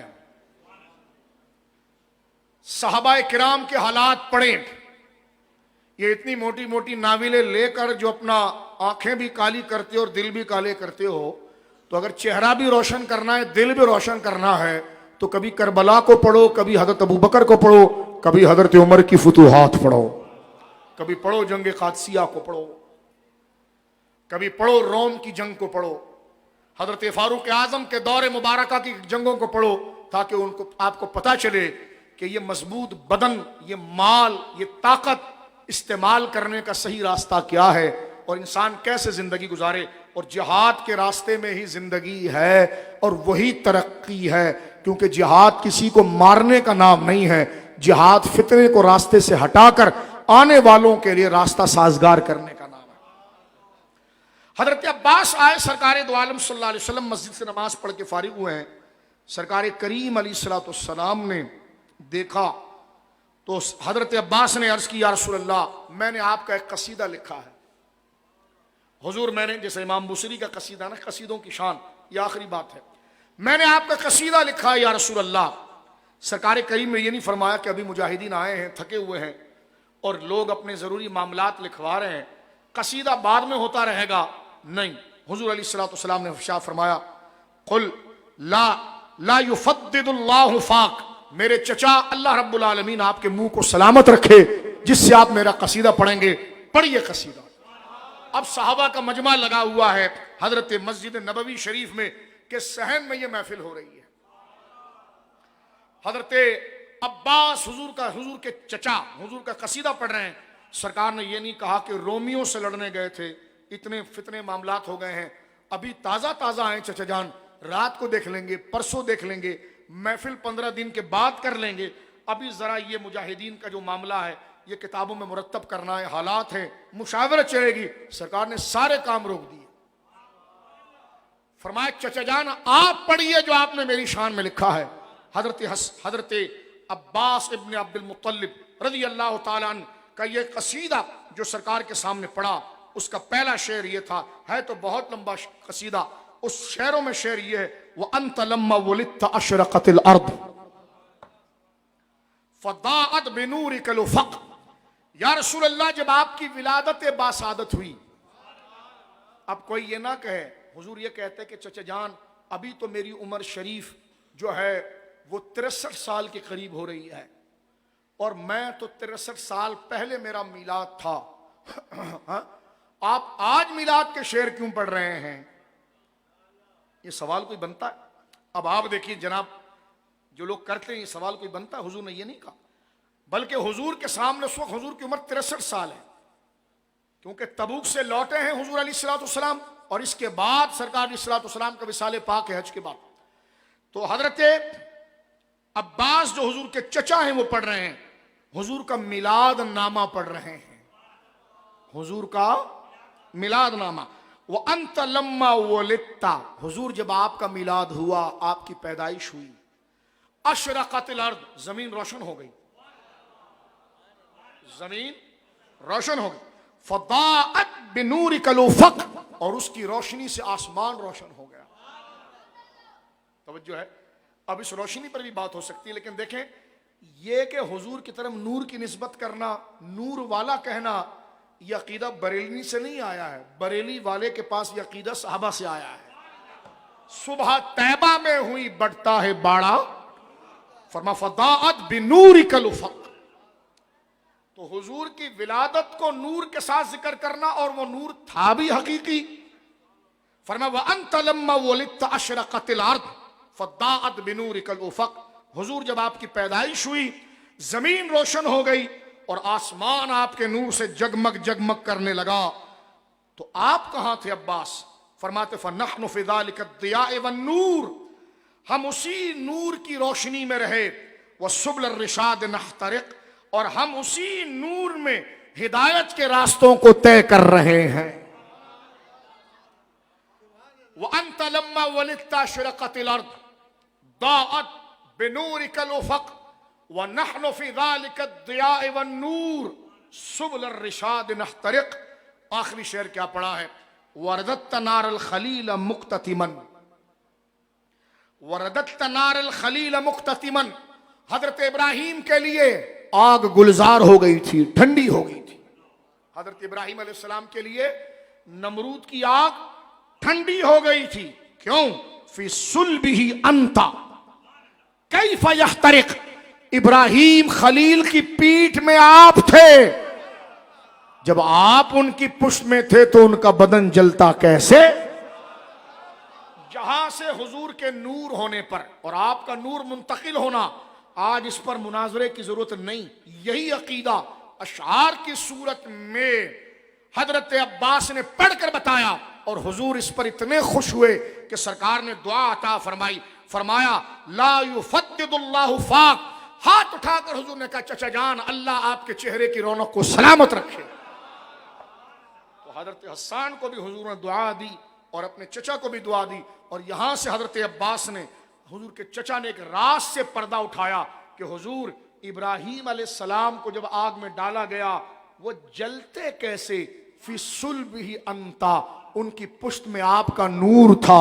کیف یحترق، جس کے بدن میں آپ کا نور ہو اس کو آگ کیسے جلائے گی؟ یہ باقاعدہ حضرت عباس نے حضور کے سامنے پڑھا، اور سرکار نے ان اشعار کو قبول کیا اور قبول کر کر ان کو دعا دی۔ یہی سلسلہ آخر تک چلتا رہا۔ دریحہ علاقے کے 7ویں صدی ہجری کے اندر امام شرف الدین بوصیری رحمہ اللہ تعالی نے قصیدہ بردہ شریف کو آپ نے مرتب فرمایا اور شان کا قصیدہ لکھا، اور آپ کے قصیدے کا یہ شعر دیکھیے عقیدے کا، فرمایا دع ما ادعته النصارى في نبیہم، چھوڑ دے اس دعوے کو جو نصرانیوں نے اپنے نبی کے بارے میں کیا کہ خدا اور خدا کا بیٹا ہے۔ وَحْكُمْ بِمَا شِئْتَ مَدْحًا فِيهِ وَاحْتَكِمِ، اس کے علاوہ حضور کو جو چاہے بولتا رہے۔ فرمایا عیسائیوں کی طرح نہ خدا کہنا نہ خدا کا بیٹا کہنا، اس کے علاوہ سب کچھ کہنا۔ فرماتے فَنْسُبْ إِلَى ذَاتِهِ مَا شِئْتَ مِنْ شَرَفٍ فَنْسُبْ إِلَى قَدْرِهِ مَا شِئْتَ مِنْ عَظَمِ، جس قدر چاہے آپ کی ذات کی طرف شرف نسبت کرتا رہے، اور جتنا تیرا چاہے آپ کی صفت کی طرف قدر کی نیت کرتا رہے، یہ منع نہیں ہے۔ ایک ہی احتیاط ہے کہ نہ آپ کو خدا کہنا نہ خدا کا بیٹا کہنا، خدا بیٹے سے پاک ہے، نہ نصارہ کی طرح دع ما دعتہ النصارى فی نبیہ، ان کی طرح نہ کہنا جو انہوں نے اپنے نبی کو اتنا بڑھایا کہ خدا سے ملایا کرنا۔ اس کے علاوہ خدا نہ کہنا، خدا کا بیٹا نہ کہنا، خدا بیٹے سے پاک ہے۔ اس کے علاوہ جتنا شرف ہے سب کہہ دینا کہ تیرے تو وصف عیب تنائی سے ہیں بری، حیران ہوں میرے شاہ میں کیا کیا کہوں تجھے۔ اسی مفہوم کو اعلیٰ حضرت نے نبھایا ہے کہ یہ نہ کہنا یہ کہنا۔ فرمایا لیکن رضا نے ختم سخن اس پہ کر دیا۔ خالق کا بندہ رسول اللہ کی تعریف کا ذریعہ بتا دیا کہ ایک جانب سے آپ خالق کے بندے ہیں، خالق کا بندہ اور خلق کا آقا کہوں تجھے۔ اور اس پر ایک جملہ سنیے، حضور کو جب ہم عبد کہتے ہیں نا، عبد وہ اللہ کے سامنے کہتے ہیں۔ حضور کا ذکر جب اللہ کے سامنے ہوگا تو عبد ہوں، اور جب خدائی کے سامنے ہوگا تو رسول ہوں۔ بندے کے سامنے بندہ نہ کہنا کہ وہ ہماری طرح بندے تھے، چپ کر اپنی بکواس، بات کرنا نہیں آتی تجھے۔ ایک ہوتا اقرار اور ایک اسرار۔ فرمایا کہ عبدہ کہیں گے عبد کا انکار نہیں ہے، لیکن بغیر تعظیم کے ان کا ذکر نہیں ہوگا۔ ایک تو بندہ ہے کہ تجھے بیوی اور باپ قبول نہ کرے، تو اپنے ساتھ حضور کے لیے بندے کو قدر مشترک کر رہا ہے۔ عبد کہا جائے گا مگر کب؟ جب رب کے سامنے ذکر ہوگا کہ رب معبود ہے اور اس کی عبد خاص، بندہ خاص حضور ہے۔